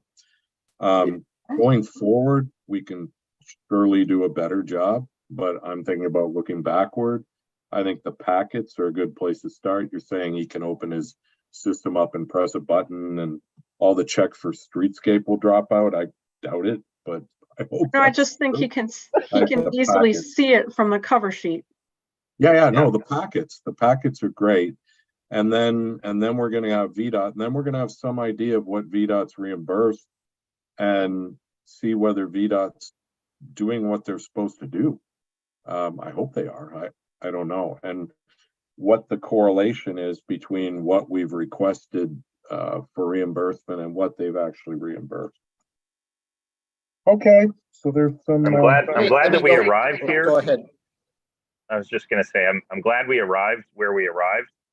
I feel like I'm in the twilight zone because we've been in, I can think of at least a half a dozen meetings where we've asked for this information and I don't ever recall being pointed to the treasurer to get it. So That's right. Regardless, I'm glad we got here, and it sounds like in a very short period of time, we'll have the information we've been searching for. So that's a relief. And I yeah. agree 100% with Daryl on that. There's obviously been a total misunderstanding of who thought who was responsible for what. And okay, so we've got that clarified now in terms of what has been spent and how it has been spent. The other part of this we're still waiting for, which is what the budget looks like for the future and how much money is going to be covered by whom. In other words, we know VDOT's part of it. And we know, presumably, Jerry, you and Susan know or can tell us what the grant totals are versus the expenditures. And then we have that third piece of what the utilities are willing to assume or not assume. We don't have that at all. And we don't know, we are assuming that the landowners, the easement issue will be resolved, but we need to deal with that as well. And those, I assume, are all part of the committee's work. Is that, That's would that correct. be correct? That's correct. And I have all, what I will do is I'm going to give you, short of having the current updated stuff, I will send out, and again, this is information I have provided because I can provide it because I could never have provided the other information if that was what you're asking before, but I can provide you all the funding we have to date, what that funding total is, and what our current estimate of the project is. Yeah. And so, and again, you should have all that information, but I will make sure you have it again and I'll send it to you. But and again, the variance in what the new cost estimate is not going to be that great because the utilities components is set and it's the other part. And if it goes up 20%, that's, we're still going to be fine. So it's anyway, but I will get that information out to you and then we'll do it again when we get the updates. But anyway, I've verbally given you those numbers prior, but I'll put it in a report of some sort. Okay. That'd be terrific. Thank you. Hey, one other thought too, is this set up that we have to prove to VDOT that we've paid the vendors before they'll reimburse their 80%? Yes, in the reimbursement request, I always, it seems really old school, but I include an image of the actual check, the front and the back, showing that it has been cleared and cashed by the contractor that we paid. We got to think about how we bankroll a $2.1 million job with not that much in the bank, though. What bonds? Something. Yeah, I think we have to hold all the contracts with the contractor and the utilities, and we won't have sufficient funds in the bank to cover the costs. Yeah, well, Is it required that we send that the copy of the check, Amanda, or is that just part of the process that you were handed, so you continued doing it that way? Well, we have to demonstrate some way that the payment was made.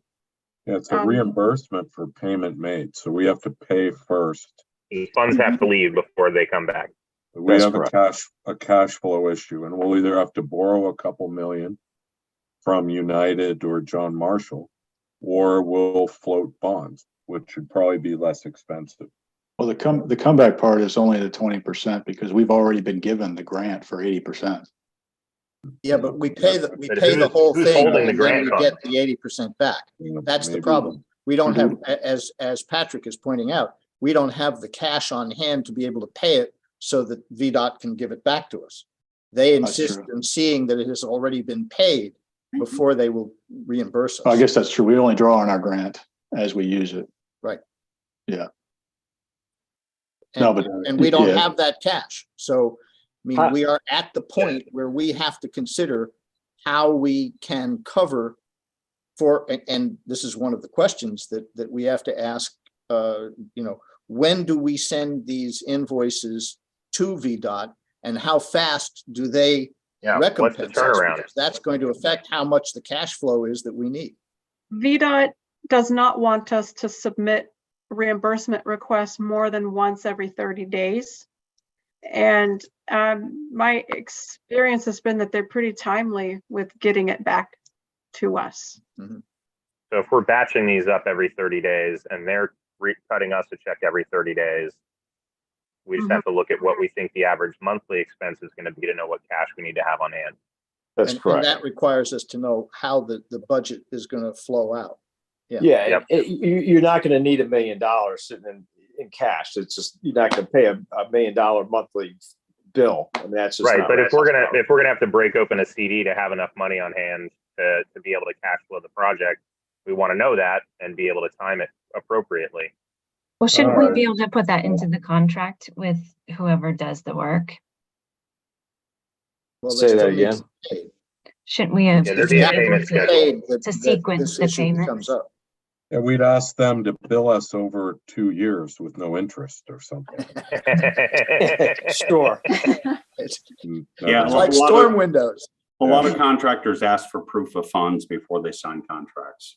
I don't know if it's legal or not, but it's It's an possible. implementation issue. We may we can have get- to issue bonds. We'll, Yeah, I don't think that's going to be very difficult. We can get into that later, but I don't think the town's going to have a problem with that, but we can discuss that further later.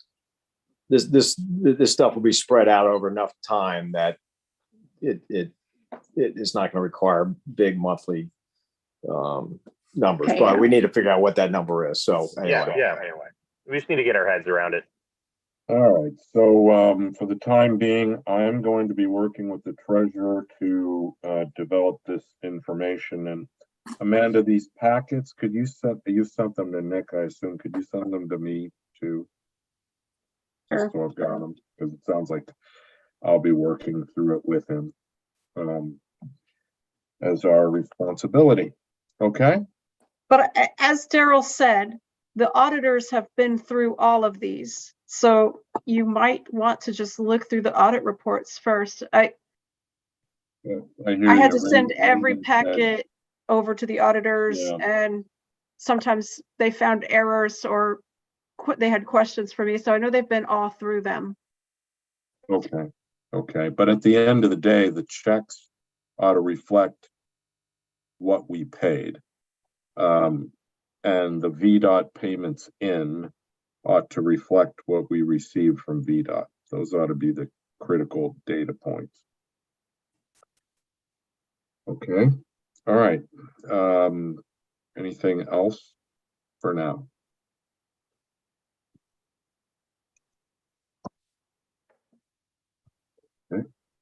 All right. Moving on. Lynn, the hazard mitigation plan, which is, do you want to talk about that or whatever needs to be done on that? Yes, absolutely. We're joined tonight by our colleague from the county, Greg Zabrowski. He's part of the Fairfax County team that worked on that worked on this overall Northern Virginia hazard mitigation plan. This is the document that I sent to you all on April 2nd, prior to our last meeting. And our request was that you review it, and that we'll have the opportunity to sign off on both the plan and then also the Clifton Annex. So I just wanted to first welcome Greg. Thanks for being with us. Greg knows this plan frontwards and backwards and can answer all the questions about what the implications are. Just wanted to open up for discussion before we move forward with anything. Hi, Greg. Good evening. Thank you, Lynn. I appreciate it. Mayor. Oh, we talked about this last month. Council members were asked to look at it. There's an overall plan, and then there's a Clifton specific piece. Greg, you worked on the Clifton specific piece. How'd you put that together? So I'll try and be brief. So this is the Northern Virginia Hazard Mitigation Plan, and it was participated by 20 jurisdictions. So the counties and the towns within the jurisdiction. So we do this plan every 5 years, and it used to be one giant plan. Roughly came out to about 1,800 pages, which we found was not very user-friendly for the jurisdictions when they needed it for mitigation funding or projects or anything like that. So we split out each of the jurisdictions. So working with Lynn and Amanda, all of the same processes that we went through with as Fairfax County, we did with the jurisdictions that sit within the county. So Herndon, Vienna, and Clifton. So we did the HIRA analysis for Clifton. We came up with the projects following the 4 recommended sections for a FEMA approved hazard mitigation plan. Okay. I've gone through it myself. Other council members, do you have any questions about the plan? And Greg, I'll tell you, the only question which Lynn has surely relayed to you is the one about how Clifton has a high risk from dam failure, which I'm not aware of a dam anywhere near within.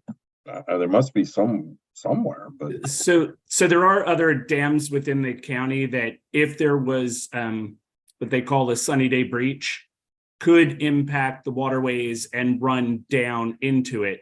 So if the dam were to breach, one that is huge that I could use it as an example could potentially is if the upper Occoquan or the lower Occoquan dam breached, as if water moved down, it could inundate Clifton. isn't that downstream of us? So I said the wrong dam. I apologize. Oh, okay. And that's why the dam breach is a high hazard. So if the water comes down, it would impact the town because the town is smaller. So the risk category on it is the damage overall. I get that.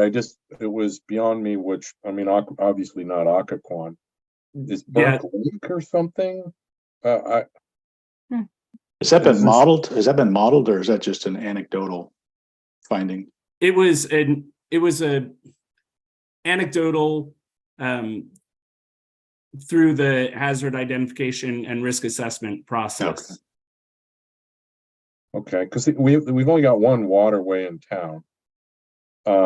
So it would have to be a dam that breaks and goes into Pope's Head Creek upstream, I guess.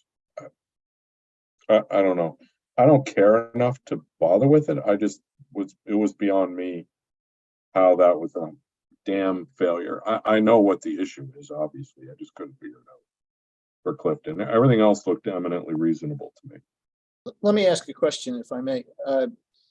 This whole hazard mitigation issue relates to the surface area, obviously, of the town, but almost all of the streets in town are controlled by the state, controlled by the county.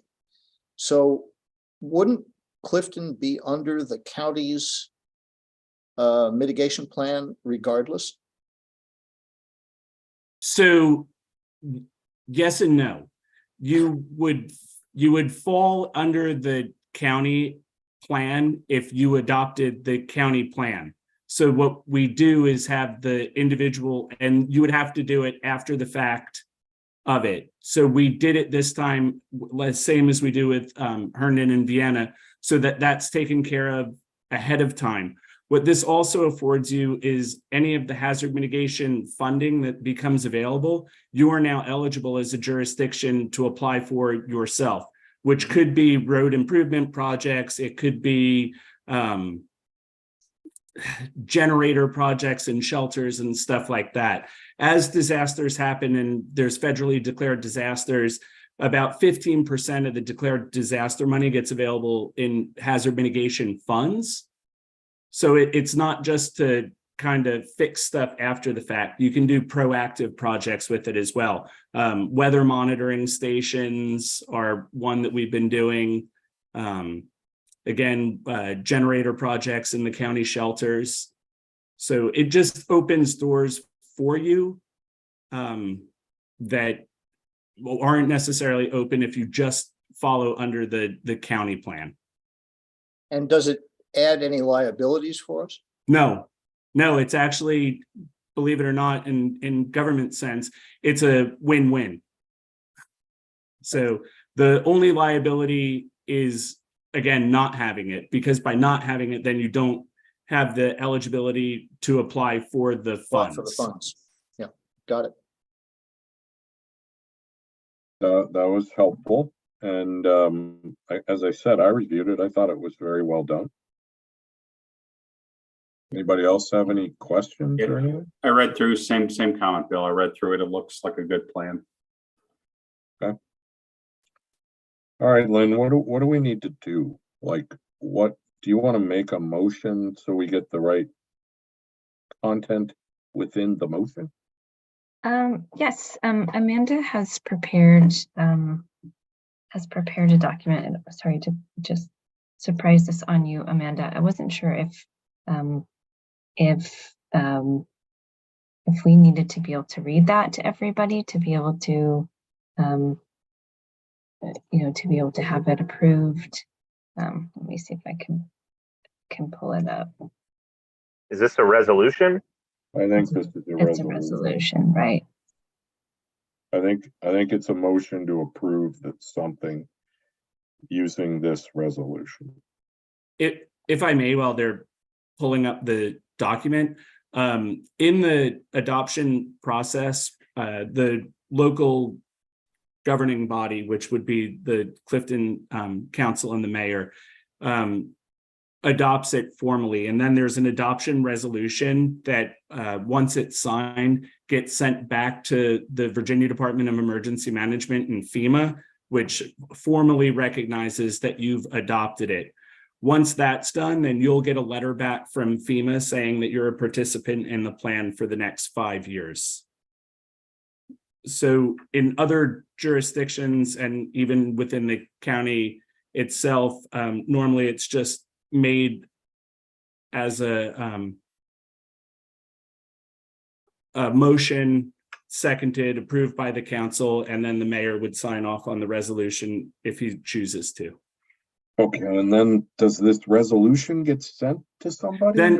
So then once the resolution is signed and processed through your procedure, it should get sent back to me, and then I'll continue to do all of the administrative follow-up, copying Amanda and Lynn as my primary points of contact to let them know where we are in the process.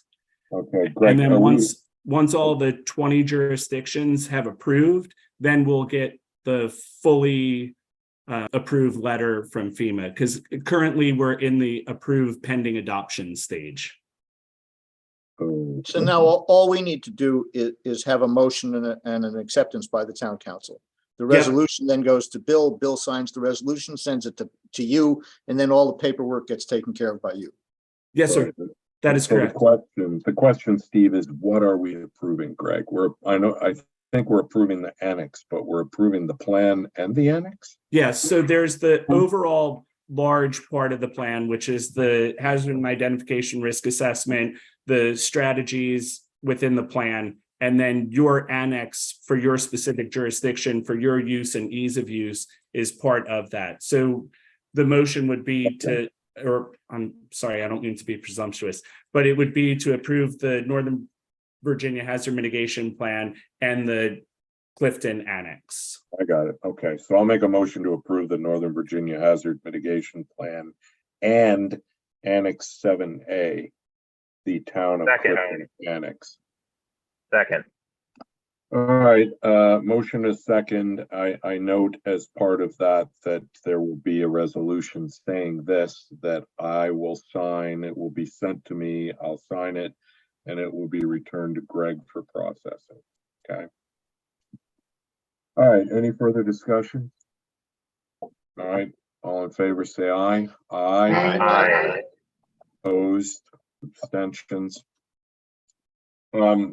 Lynn or Amanda, can you send me I know it's in the big package somewhere, but is it possible to just send whatever you want me to sign? So I just have that? Yes, I have a absolutely. lot of Amanda, it's all ready to go. I'll forward it to you. All right. And then there was that use permit too, Amanda. So I'll get everything. Yep. All right, Greg, this will be coming your way shortly. Excellent. Sure. Appreciate all your work on this and all the attention to it. I really thought it was good. A lot of times when we see things from the county or larger governments, I get scared. They don't get Clifton, whatever it's going to be, making us do all kinds of terrible things. And this was refreshing. It was really good. So thank you. Thank you very much. And thank you to the council for approving it. Hopefully we'll see you again in 5 years. Yeah, exactly. Hopefully we never need any of these funds. Yeah, we'll see. Steve, you're going to see in 5 years? Yeah, unless there's a dam break. Yeah, okay, that's right. Then we'll all be washed away. I'm working on a big boat and I got a lot of animals coming because you never know. You never know. Okay, thank you very much. Thank you, Greg. Thank you. Have a good night. All right, I've got the Title VI plan on here. We sent something off to wherever we sent it off to. Yeah, I'm happy to give an update on that. Okay, go ahead.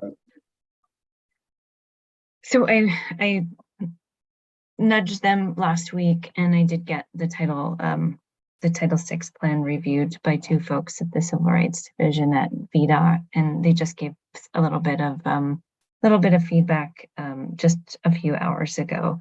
So certainly nothing to act on. But I just want to remind you, we're on this sort of 90-day window from, I guess it was about March 20th. So my thoughts are right now we have a few different things that we still need to do with the Title VI plan. One is to get that RFP template approved.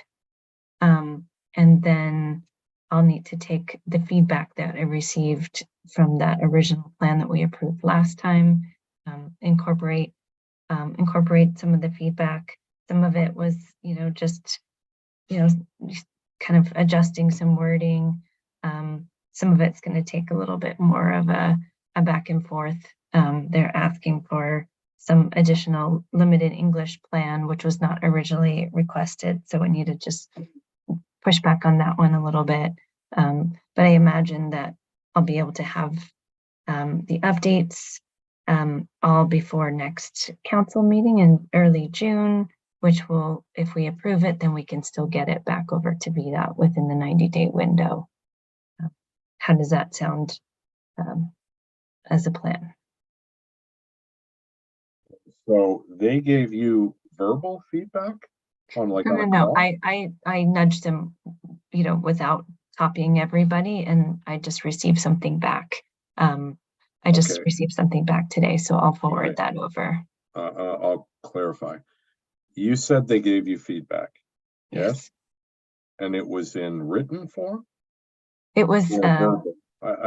it was written. Written, okay.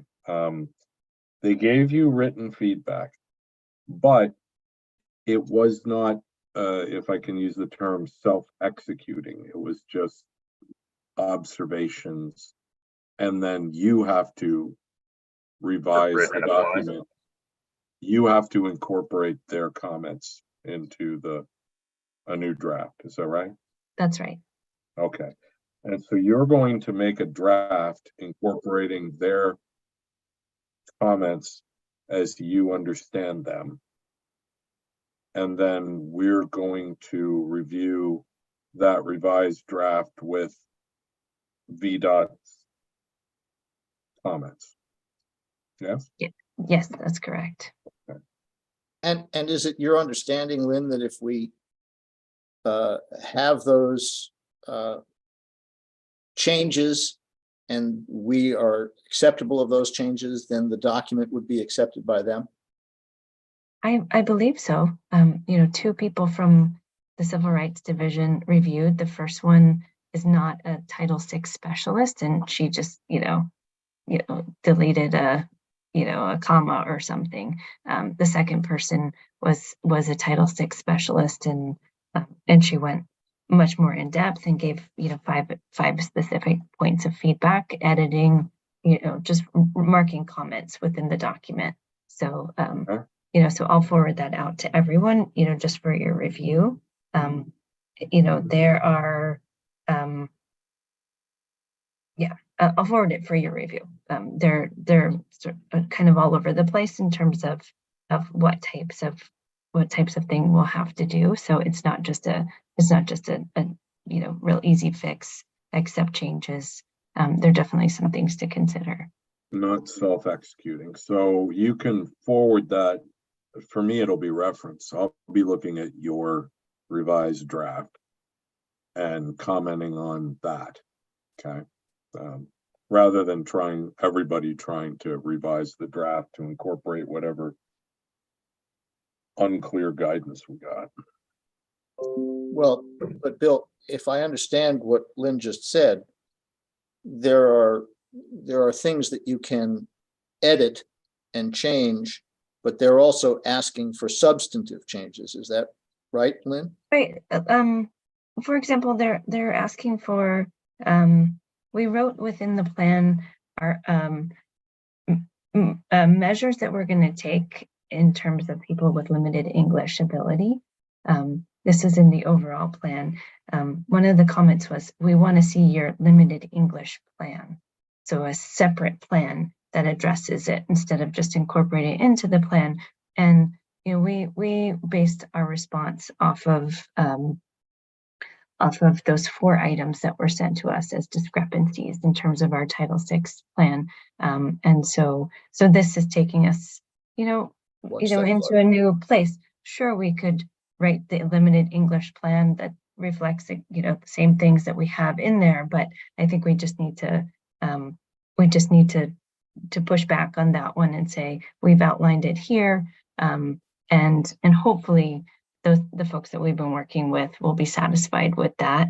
This is a Title VI specialist who works on this all day long and sees large, extensive Title VI plans from all sorts of different agencies. So that is, so that's my plan on that one. There's another piece that says that we need to sign an assurance. It was part of the appendices in the plan, but that assurance, we had a sample in there. We need to go back in. We need to sign that assurance that says that we'll comply with Title VI, as well as 2 different Code of Federal Regulations, 2 different references to code that are anti-discrimination, and also references to Title VI. So it's just more pieces, more layers that are in there. And with the few hours that I had, I'll be a little bit more organized to try to present all the next steps in the next meeting. Okay. we'll look at the revised draft and we'll look at their comments and see. Hopefully we're close. We're getting there. And we've got this RFP template. It is long. It's going over here. And it's beyond long. Yeah. 20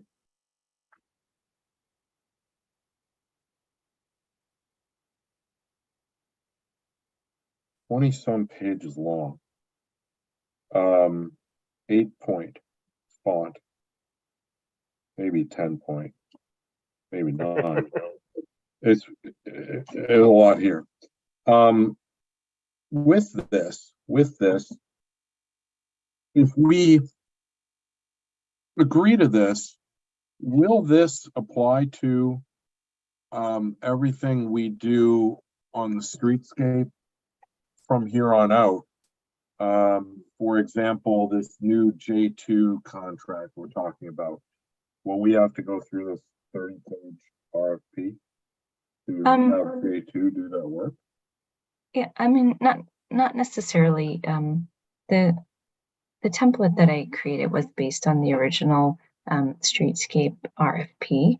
So I took the actual RFP, took out the specifics, turned it into a template, and then just made the updates with the Title VI language. That RFP was for design services, so it had all the different information that Susan was able to pull basically off the VDOT website and from different places to be able to have the appropriate information. Both Susan and Jerry said it doesn't need to be this long, but in terms of complying with the Title VI request, this was the RFP that I had. As I mentioned last time, I think that the best place to go for a source for an RFP would be to go to VDOT prior to writing any RFP to make sure that Title VI is just one aspect of a really comprehensive template like that. So it's something that will work, that has the Title VI information in it. But if we're not doing a design contract, there are all different pieces that would be added in for a construction RFP or for any other type of services. So if I may, this is Jerry, I can answer a little more specifically. J2, any request for civil engineering, that was done a long time ago. So we're just revising a proposal so we don't have to go through that process because they're already a contractor. The next point where we would need the RFP would be for the actual construction of the streetscape. That will be the next and last one for this particular project that we would need. So there are no other services we get under streetscape that we'll need to do an RFP for? That's correct. Because either there are sub-consultants under J2, et cetera. So it'll be for the actual construction, we would need to do that. What about for the legal work for doing the easements and stuff like that? That's all currently under either we had a previous contract or it would be under J2 as a sub-consultant. And besides that, then it would be as representative of the town of Clifton, which would be, I assume, the town's attorney. Different I don't know if that would be true for real estate. Might be. Okay, so this template, we don't need to use it as a template. It's just sort of an attachment with no meaning, or what? I mean, it depends. Sure. If we pare down the template to be applicable for everything, then all of a sudden it's a template that that you then have to go hunt to pull all the pieces in there. Certainly, I can chop it down into a smaller piece. I just don't have a reference of what a pared down template would look like. What? Yeah, I think if I can, again, I think what Lynn's provided, because I reviewed that. I think that's good as a template. And it should suffice for VDOT for now. So I think you submit that and see what they say, but it's basically what we've used in the past with, some updates for the Title VI, parts of it, right? Lynn, that's kind of what you did, is you kind of updated some of those items and so forth. That's right. I mean, what I'm missing here, we'll need to go back to the Title VI plan. If this isn't something that's somehow guidance for us, then we shouldn't include it as an attachment. If it is an attachment, I assume the plan, and we can go back and look at the plan, says what it is. You will use this template, or this template is solely a guide that you can consider but need not feel in any way bound to use in any way. I mean, that would seem odd to me. I expect it says you will use this template when you do RFPs. Mm-hmm. To be honest, I don't think we reference the template in the actual plan. It's just an appendix. Okay, that'd be great. Okay. And then we could call it something like sample RFP or something. If you call it a template, then it's supposed to be used. That's the purpose. And if you ignore it going forward, you set up issues. But if this isn't even referenced in the plan, that's awesome. But you think we still need to include it because VDOT's probably looking for it, right? Well, it's one of the requirements of the 4 discrepancies that was called for initially. So they're asking us to have a template. Yeah. I mean, I think this is how it would work in practice is, I need to be thinking about, Title VI. You go through our whole Title VI plan on an annual basis. You're reviewing it. Okay, these are the things that we need to make sure that we're doing. We have an RFP coming up. Oh, let's not forget the Title VI language in our next RFP. So all the Title VI information is gathered in one place for our reference. So again, the variety of different projects that we would engage in, that we would have an RFP, they're so varied in terms of what information you would actually put in there to be able to get the proposals that you're looking for. In practice, what's been happening is that it would go back to the most recent RFP because it has all the most recent language, that refers to a whole variety of different items that need to be recent, and we're amending those to make the new RFPs. So this is the most recent one. Again, I don't. I'm just looking at this from the lens of Title VI. So I wouldn't want to go. I wouldn't want to eliminate aspects of this that we've done hard work on in updating our RFPs as we go along. That's why I think, casting the net a little bit wider and having a more comprehensive document, that we will not pare it down so much that it's basically like starting from scratch if we're going to be using it. So this is a sample RFP. Is that how you would view it? I think that sounds good. And is this literally just the RFP that Streetscape used last time and you added some Title VI language? It is. I mean, I took out the specifics for the project. It's just a question. And that explains why when you say Susan and Jerry reviewed it, well, since it's literally the RFP we used, of course they wrote it, and then I amended it and took out specifics from that project, and made it like a fillable template. Bill, real quick, to be clear, the RFP that Susan created from scratch because there wasn't anything that was there. And then what we used had Title VI information in it. That's not a new thing. Title VI has been around for a long, long time. So it included Title VI information. So this is, what needed to be done at the time. But what Lynn's done is she's updated any Title VI information that is current today versus it would have been like 2016 or something. So it's 7 years. So obviously some of the stuff may have been updated, but it was all, Title VI was there when we did those RFPs. Okay, so this document that Lynn sent out is the RFP you used in 2016. Well, it's an edited version of it. Yeah. Okay.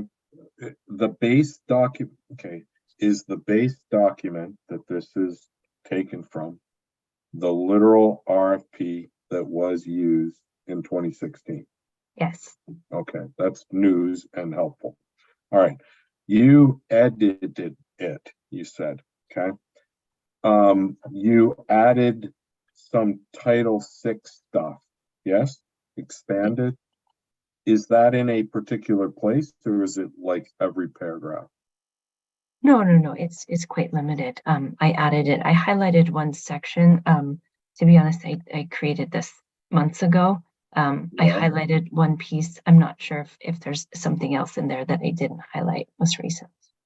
Would it be possible, I don't know if, would it be possible for you to do a red line of this thing you sent versus the RFP we used in 2016? So go back to the original RFP. And then, do you know what a red line, just like a comparison document? I do. I just want to clarify what you're asking for. So you want me to go back to the original RFP and then edit it so that you have the red line version? Well, no. There's something called compare right, comparison. I'm trying to think of their software where you take a document like the one you've created and you compare it to the base document you started from, and it will show you. I mean, if you send us the other one, Daryl can run a comparison. Oh, so just go into my template and show the markups so that you can see what's happened. Yes, because I was going to say to you, where did you add the Title VI? Because if this is the RFP we used in 2016, then I'm assuming we must think it's okay. It's highlighted what you added, right, Lynn? That part's highlighted. I mentioned I might have added something else a few months ago that I just didn't remember. Okay, and you're saying you made very few changes. And I was going to say, just tell me which changes. I'll just mark them on here. But that's all I'm looking for. Here's what I don't want to do. I don't want to go through our 2016 RFP and tell you guys how I think it should have been better. I'd rather just go, whatever that was, it must have been okay. What I'd really like to see is what are we adding to it, okay? And the way to do it is just do a comparison of the documents. You don't have to do it with a highlighter and page turn. There's software that allows you to compare. And if you can send the other document to Daryl, I bet he could. Send them to me. I can compare them. Is it possible? And that way we'll see what. You just need document A and document B, and software will tell us what's different between the two, so we can focus only on those things. Exactly. And it doesn't mean we won't look at other stuff, but all pages are to be 8.5 by 11. I don't really have to look at that.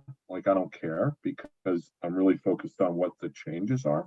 And then when this is done, we're going to call this request for proposal sample. And we're going to tell them, if they go, what is this? This is so detailed. And we're going to say, well, this is the last one we did. And we added some Title VI. We beefed up the Title VI stuff, which is what it sounds like you did. That'll make everyone's life much, much easier. Professional liability insurance, 1 million. Is that enough? I don't know. We're not even having to really think about that because we now know what this is. Is that doable? Yes, absolutely. I guess one thing I'll mention is that we have this opportunity to give it to VDOT for review. So I guess ultimately they're going to review everything and let us know if they're not satisfied with it. So we'll Right? do that next month. Yeah. Okay. I found this a daunting task. What we've just talked about here makes it much more straightforward to look at.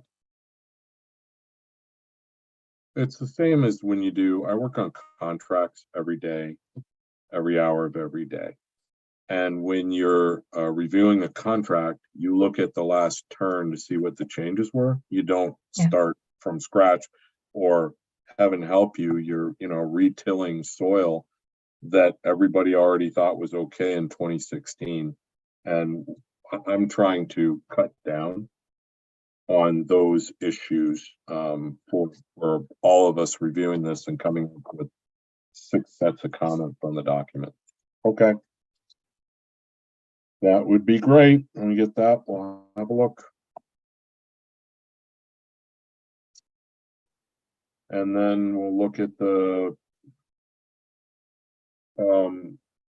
comments, and that'll be a red line too, right? When you revise the draft. Okay. Yes, well, For the same reasons. So we just focus on the changes. Okay. All right. What's the deal with the county, Amanda, Fairfax County, Urban County Cooperation? Oh, all right.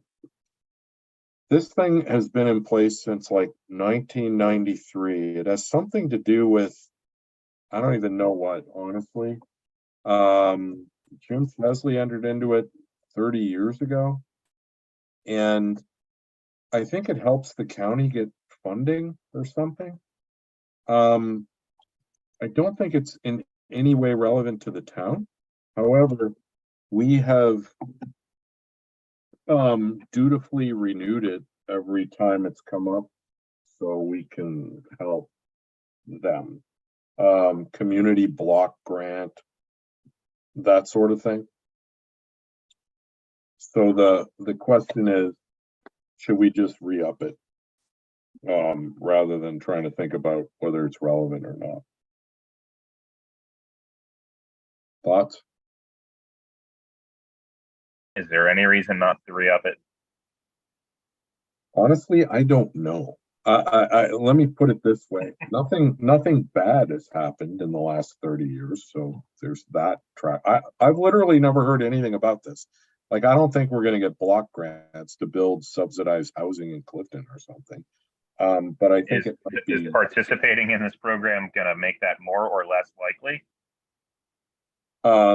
I don't think it has any effect for the town, but it might help the county. I don't know. I just don't know. Is there a deadline on this question? Yeah. They need us as usual. We get it at the last minute. And, this gives us much more runway than usual. They say they want to know by June 15th. So we could address it at the next meeting. So we could answer this question. We could get some guidance from someone at the county in theory and have a better, a more informed discussion next month. That's the theory. Yes. We but could somebody certainly would have discuss to. it. Yeah. Someone would have to champion that cause, I assume. Right. Somebody would call whoever sent us the letter, Jenny Shu, and ask her what this means and why it's relevant. I bet she'll say it's always been in place and it's been renewed several times. Is my guess. I could ask ChatGPT to summarize it for me. Yes. Yes. I don't mind pushing it off to next month. That's perfectly okay. If we're going to have more information, then let's push it off. If we don't think we'll get more information, I don't want to hold the wheels of progress. Yeah, so. I don't think we're going to get more information. Amanda, do you have any interest in calling to ask? If you want me to, I can see from reading the proposed agreement or the previous agreement, yep. It entitles the town to apply for funding from different sources for community development and housing.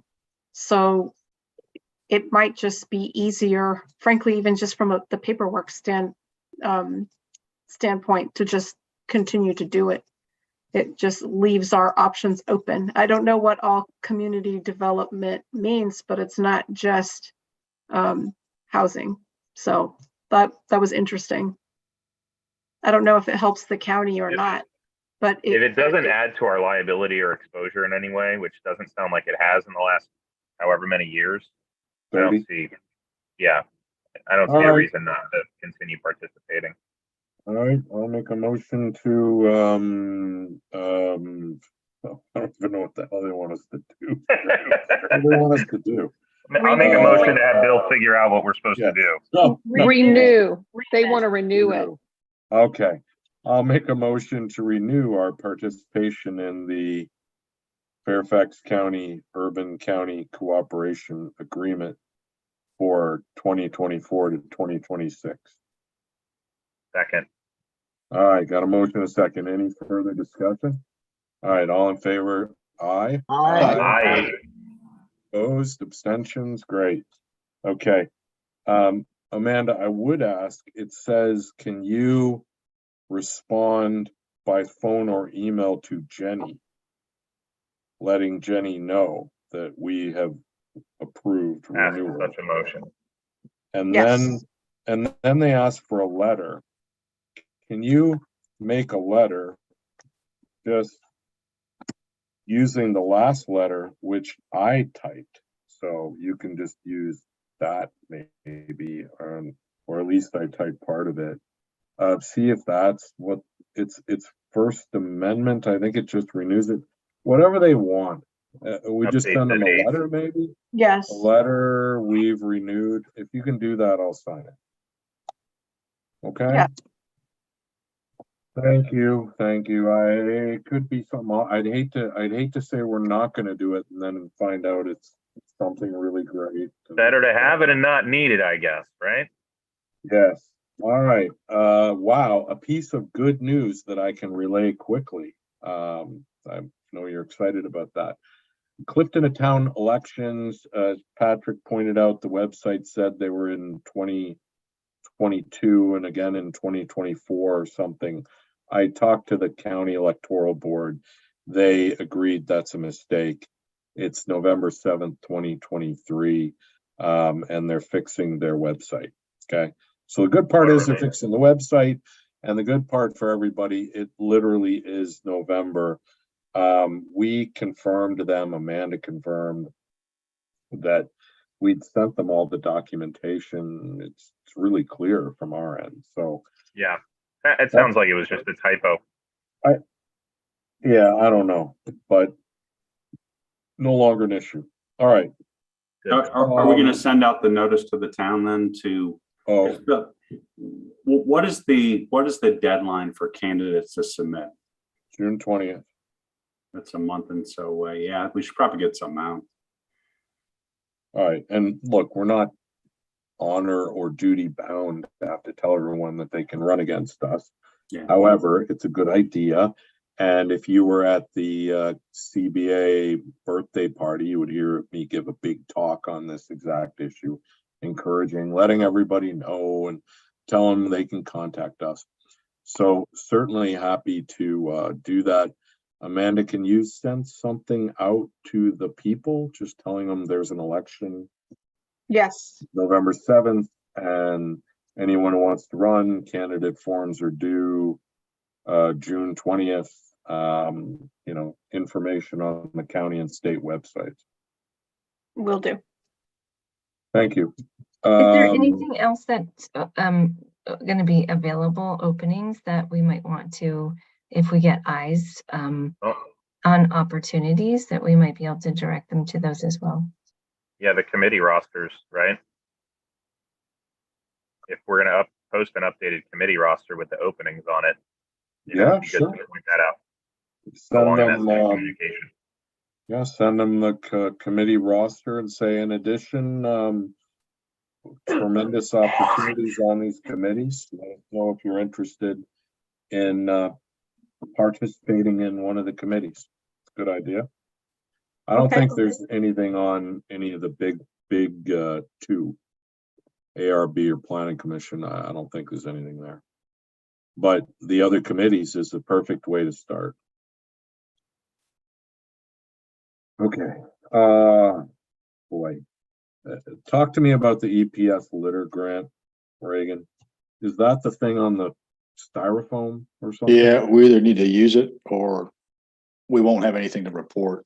And we'll have to give it back. So not that there's anything wrong with that. If anybody's got a passion or the energy to run around the businesses and find out what they do and try to educate them on alternatives, feel free, but what's the deadline? Approximately? It's the end of the fiscal year, so I think we would have to use it by end of June or demonstrate that we used it for the grant year, and then I think the reports are due by the 1st of August. All right, so that's highly unlikely. It's about $1,500 or something. Yeah. Okay. The one thought that I had is that since we do have someone in town that's very passionate about recycling and reducing litter, we could approach Ed and see if he wanted to do something with that. But that's not a lot of time to figure out how the mechanics of that would all work. Right. What would? Yeah, just like what would be? And I'm not convinced that we have. I'm not convinced that we have a lot of businesses using styrofoam anyway, except for maybe ice cream cups. But those might be paper. But I think the pub uses styrofoam widely. Widely, okay. Yeah. To-go containers. Maybe we can talk to Kevin. And I don't know if Judy's in on that, but basically we could give them money as a grant so they would use something better. Well, I think it would be doing some research on what the reimbursable uses of that money is. I asked for the presentation. I was not able to attend the session that DEQ did on this, but I got the slides afterwards, and it's a little bit short of indicating exactly what you can do. But there is a point of contact there that we could certainly call if anybody has the energy to do that. There is a DEQ person that runs the program, if you can catch her. Reagan, how much money is it? It's around $1,500. It's almost the same as our regular litter grant that we justify with the Art Guild's arrangement of reducing litter by emptying trash cans. So we're good on that one. But it's specific to styrofoam. Yeah, this is a new thing. They added that last year, and I've submitted the litter grants for next year, so I've reapplied for this again. So it's ostensibly it's going to come around every year. That's not bad. We could figure it out. Yeah. Bellagio isn't doing this, we don't think. Rummers isn't doing this, we don't think. The cafe isn't doing it, we don't think. The ice cream place might be, and the pub might be. And the move would be to displace styrofoam with something less bad. I don't know, cardboard or whatever it is that's better.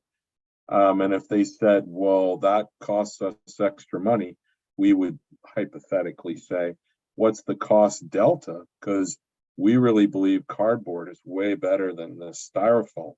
And if they proved, documented, I don't know, that the delta was $800 a year, then perhaps we'd go, here's $800. They would prove they use cardboard, and we would report that back. I realize that we'd have to actually check to make sure that fit, but that would be the kind of idea.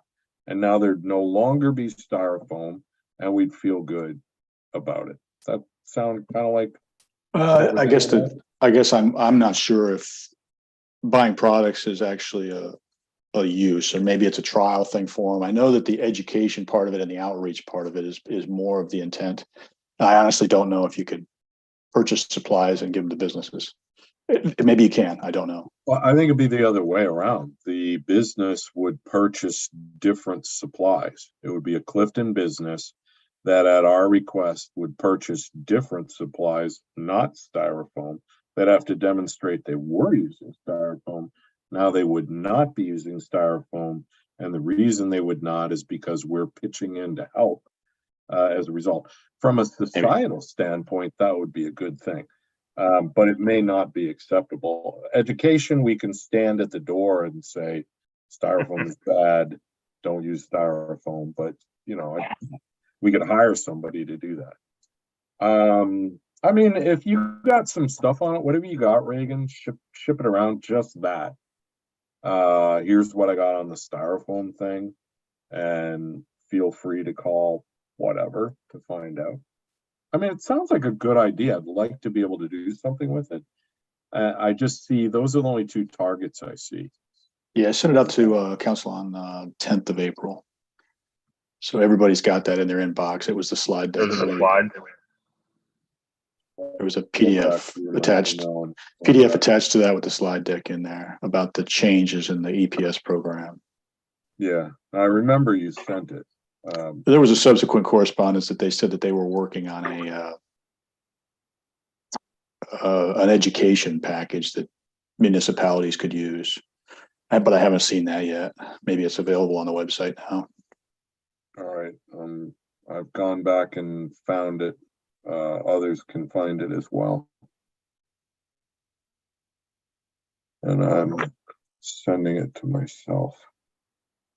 So I have it at the top of my stack. Okay, well, there it is. Good idea. Hopefully we can find something that works. Okay. All right. All right. It's not, I mean, it sounds like a good idea. It also sounds like they really want people to actually attack this styrofoam. Like it must be something terrible. So if we can do something to help, I'd like to be able to do it. Yeah, I think if you look at it statewide, it's the non-degradable stuff that ends up all over the place. Yeah. In Fairfax County, we incinerate all of our trash, so it doesn't matter if it's cardboard or styrofoam to me. Yeah. Other municipalities don't have that option. Okay. I imagine the fumes from cardboard are less toxic than the fumes from EPS. Well, they burn a lot worse stuff than that down there in that big factory. So the scrubbers take care of it. You can like melt styrofoam with gasoline or something and make a gel. So napalm, right? Isn't that what napalm is? Yeah. And then you can like burn it and it sticks to it. Still, you reading the anarchist cookbook? What's going on over there? Yeah. Well, so, you gotta be on that note, I've also submitted the non-competitive and the competitive grant. So that is into DEQ for next year. Competitive and competitive. What about the Ed Ehlers? That's the competitive. So you've submitted the Ed Ehlers proposal.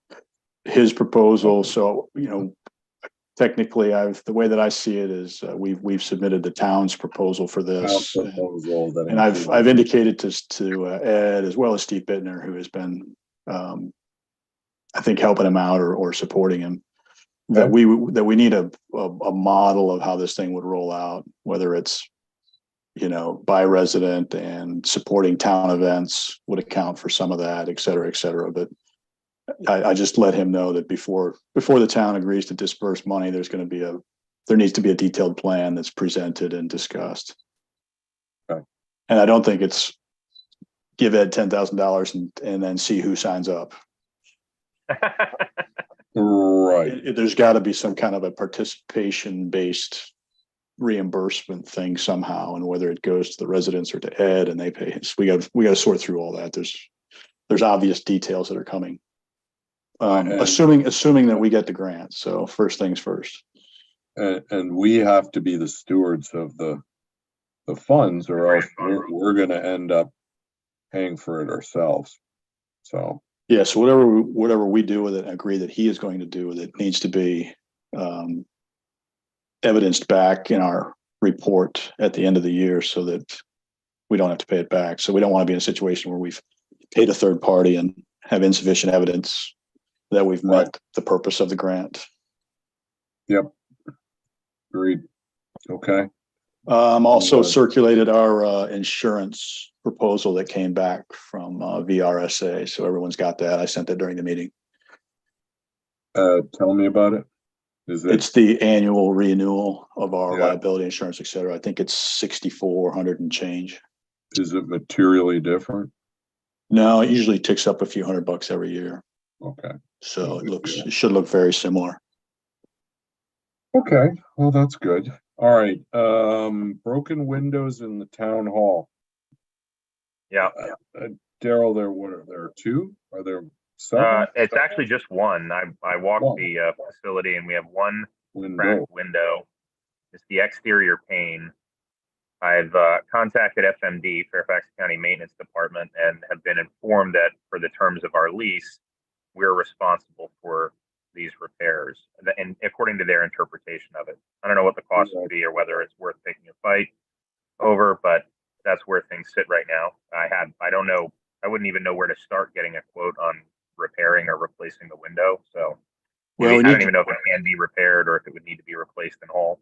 We need to get the construction package from that. Those were just put in and find out who the manufacturer was. Yeah, there are a couple of binders at the town hall in the office. Yeah, so if we had that product data, that would be the first way to do it. But I think we should push back on the county on this one, Bill. It appears to me that they've solved the problem of not breaking any windows by not mowing the grass on that side of the building. Yeah, because it's about knee high. But the fact that the town doesn't mow that and they have been responsible for mowing, and it's pretty obvious to me that something flew out of the mower and hit the window. We should tie that back together for them and make them respond. So they mow that?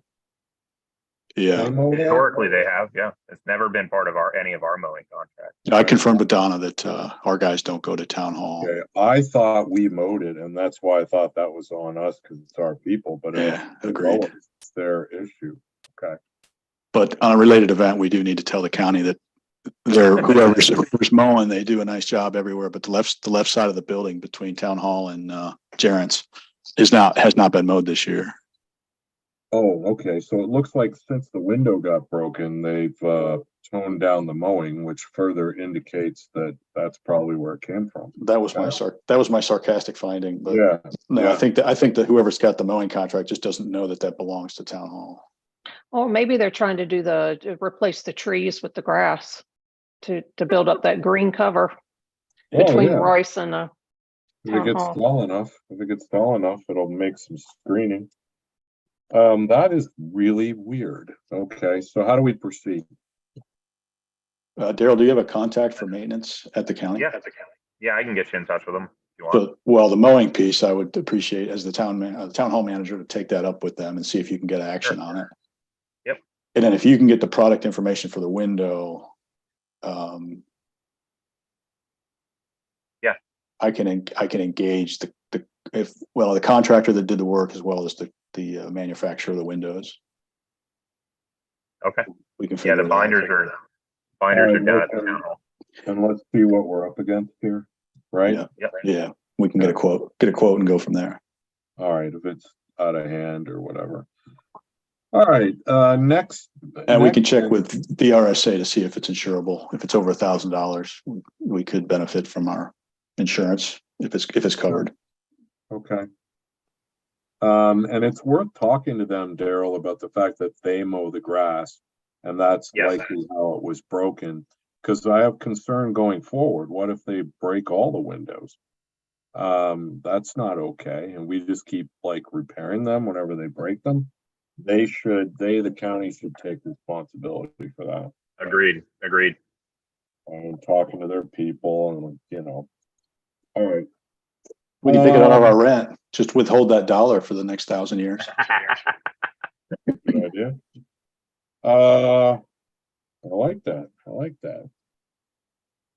Last item: repair mailbox at town hall. Let me tell you what I'm talking about.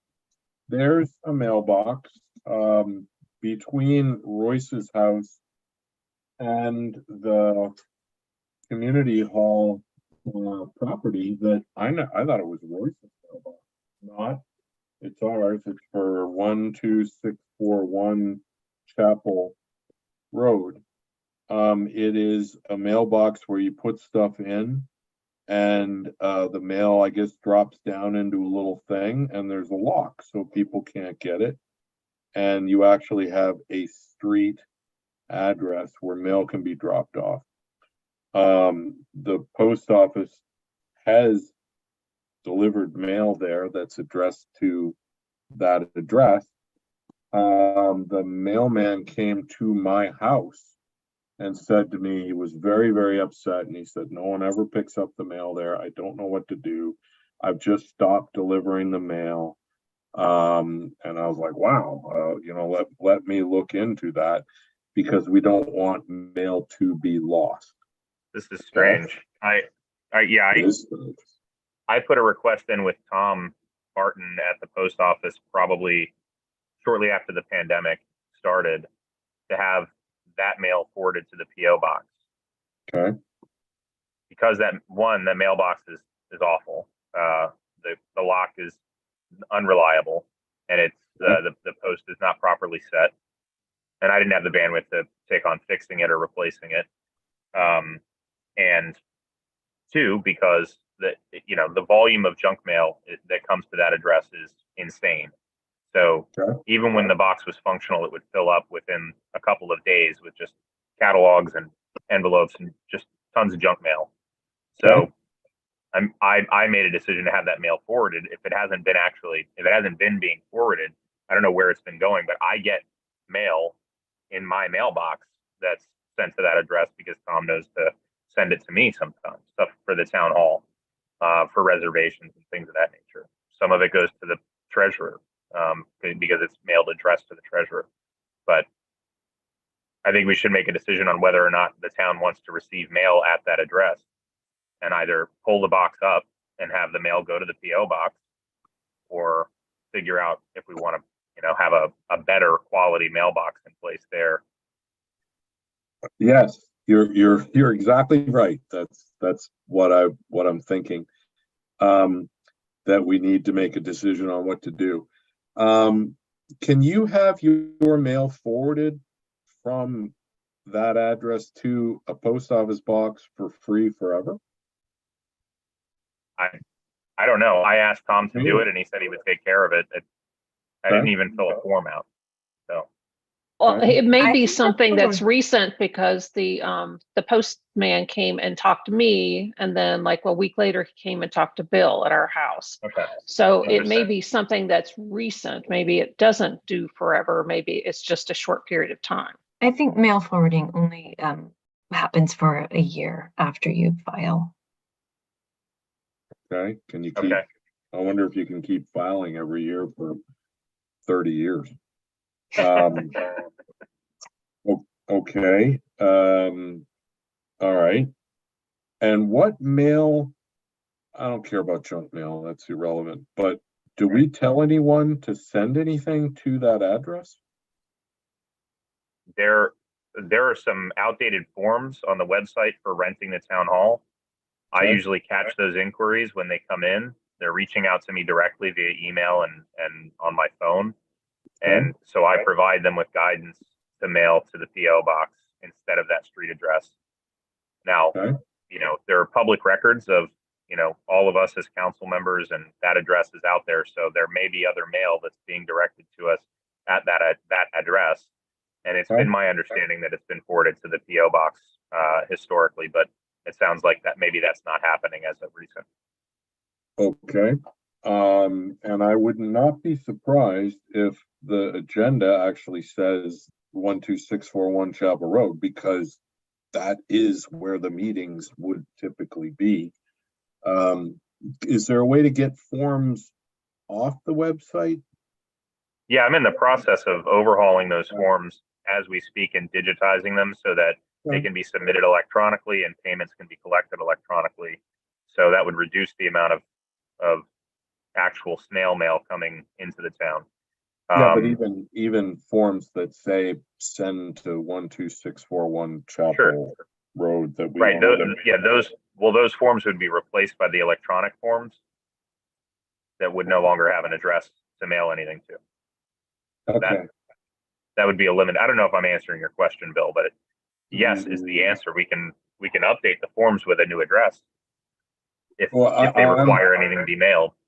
I'm actually thinking differently. If we're telling people to send stuff to this address, we should not do that. And then I would go, what do we have that says that? And the answer was these 3 forms. I go, can we put new versions of these 3 forms on the website? Notwithstanding that we're also updating to go to electronic and all that, we just wouldn't have any forms telling people to send stuff here. I'm aware of 2 forms that may say that. Okay. There may be other forms. There may be other places where mail is directed there. Yep. I am not aware of that. I get it. Okay. Fair enough. And I'm concerned if we remove the box, I guess we would ask for mail to be forwarded and cross our fingers. And I guess if it doesn't make it, it doesn't make it, or what? Yeah, I mean, I think in a situation like that, if you're pulling your box off the street, you can have a return notice sent back to the sender, past a certain date if it's not forwarded, or I don't know. If we're going to replace the box, I would want a higher capacity box and a better quality box. Potentially one attached to the building as opposed to on the street, but that's neither here nor there. Yeah, which is cool. Will the mail people do that if there's a box up at the building? I guess that's a question for the mail people. Okay.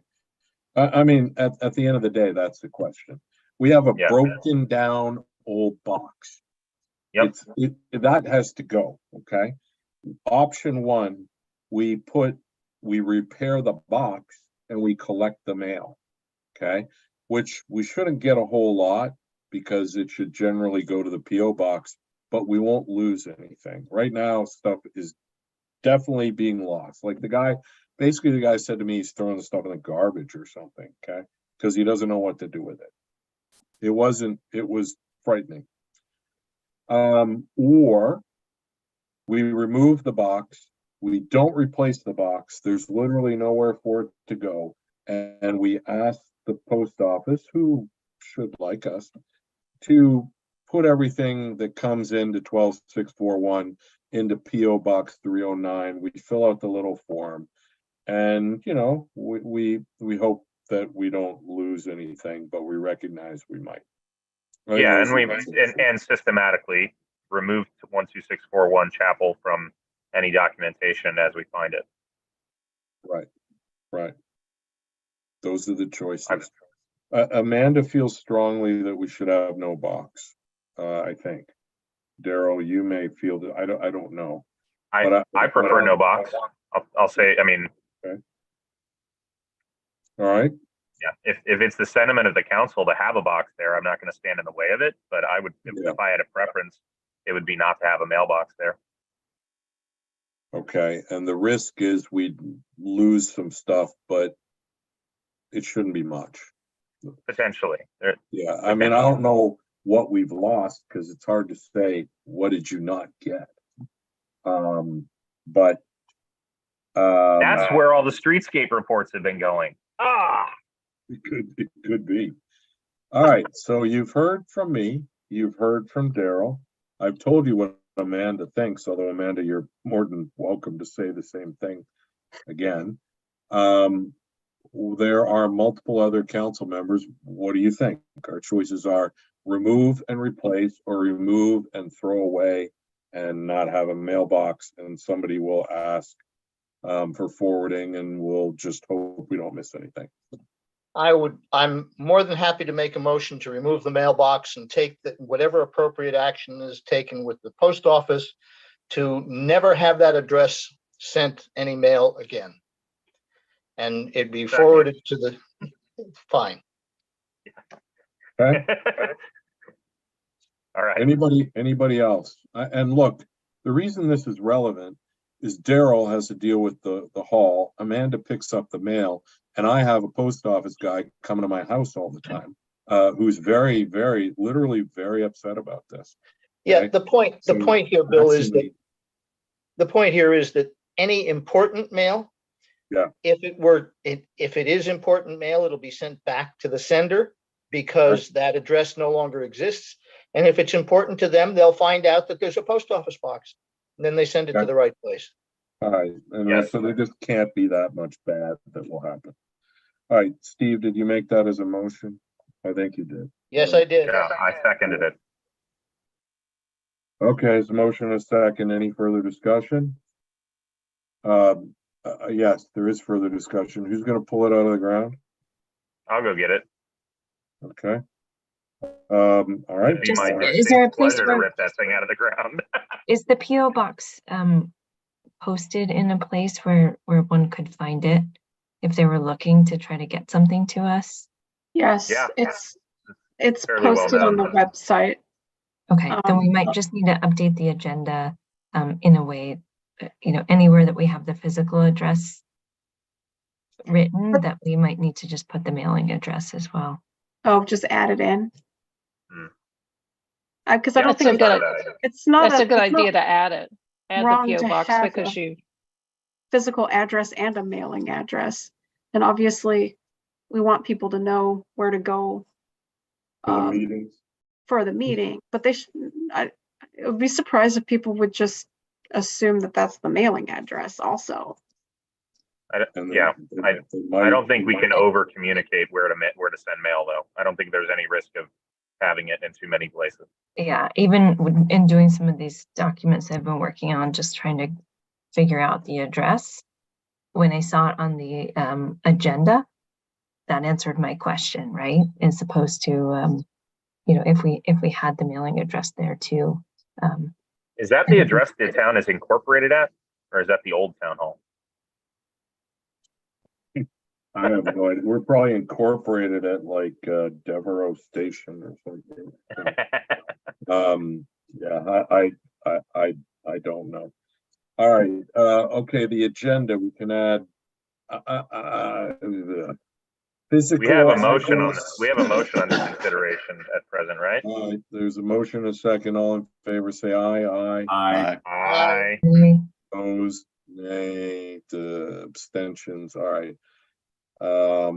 Okay, and the Is that agenda. a nay vote, Bill? No. No, I Okay. just said on the agenda, it's gonna say physical address dash mailing address. Okay. Got it. Okay. Hopefully the PO box 309. Right on. Okay, that's all that's on the agenda. Somebody wants to make a Motion to adjourn. Second. Oh, I seconded. All right. All in favor, say aye. Aye. Aye. Opposed. Abstentions. All right. That's it till next month. Good night. Good night, Thanks, everybody. everybody. Good night.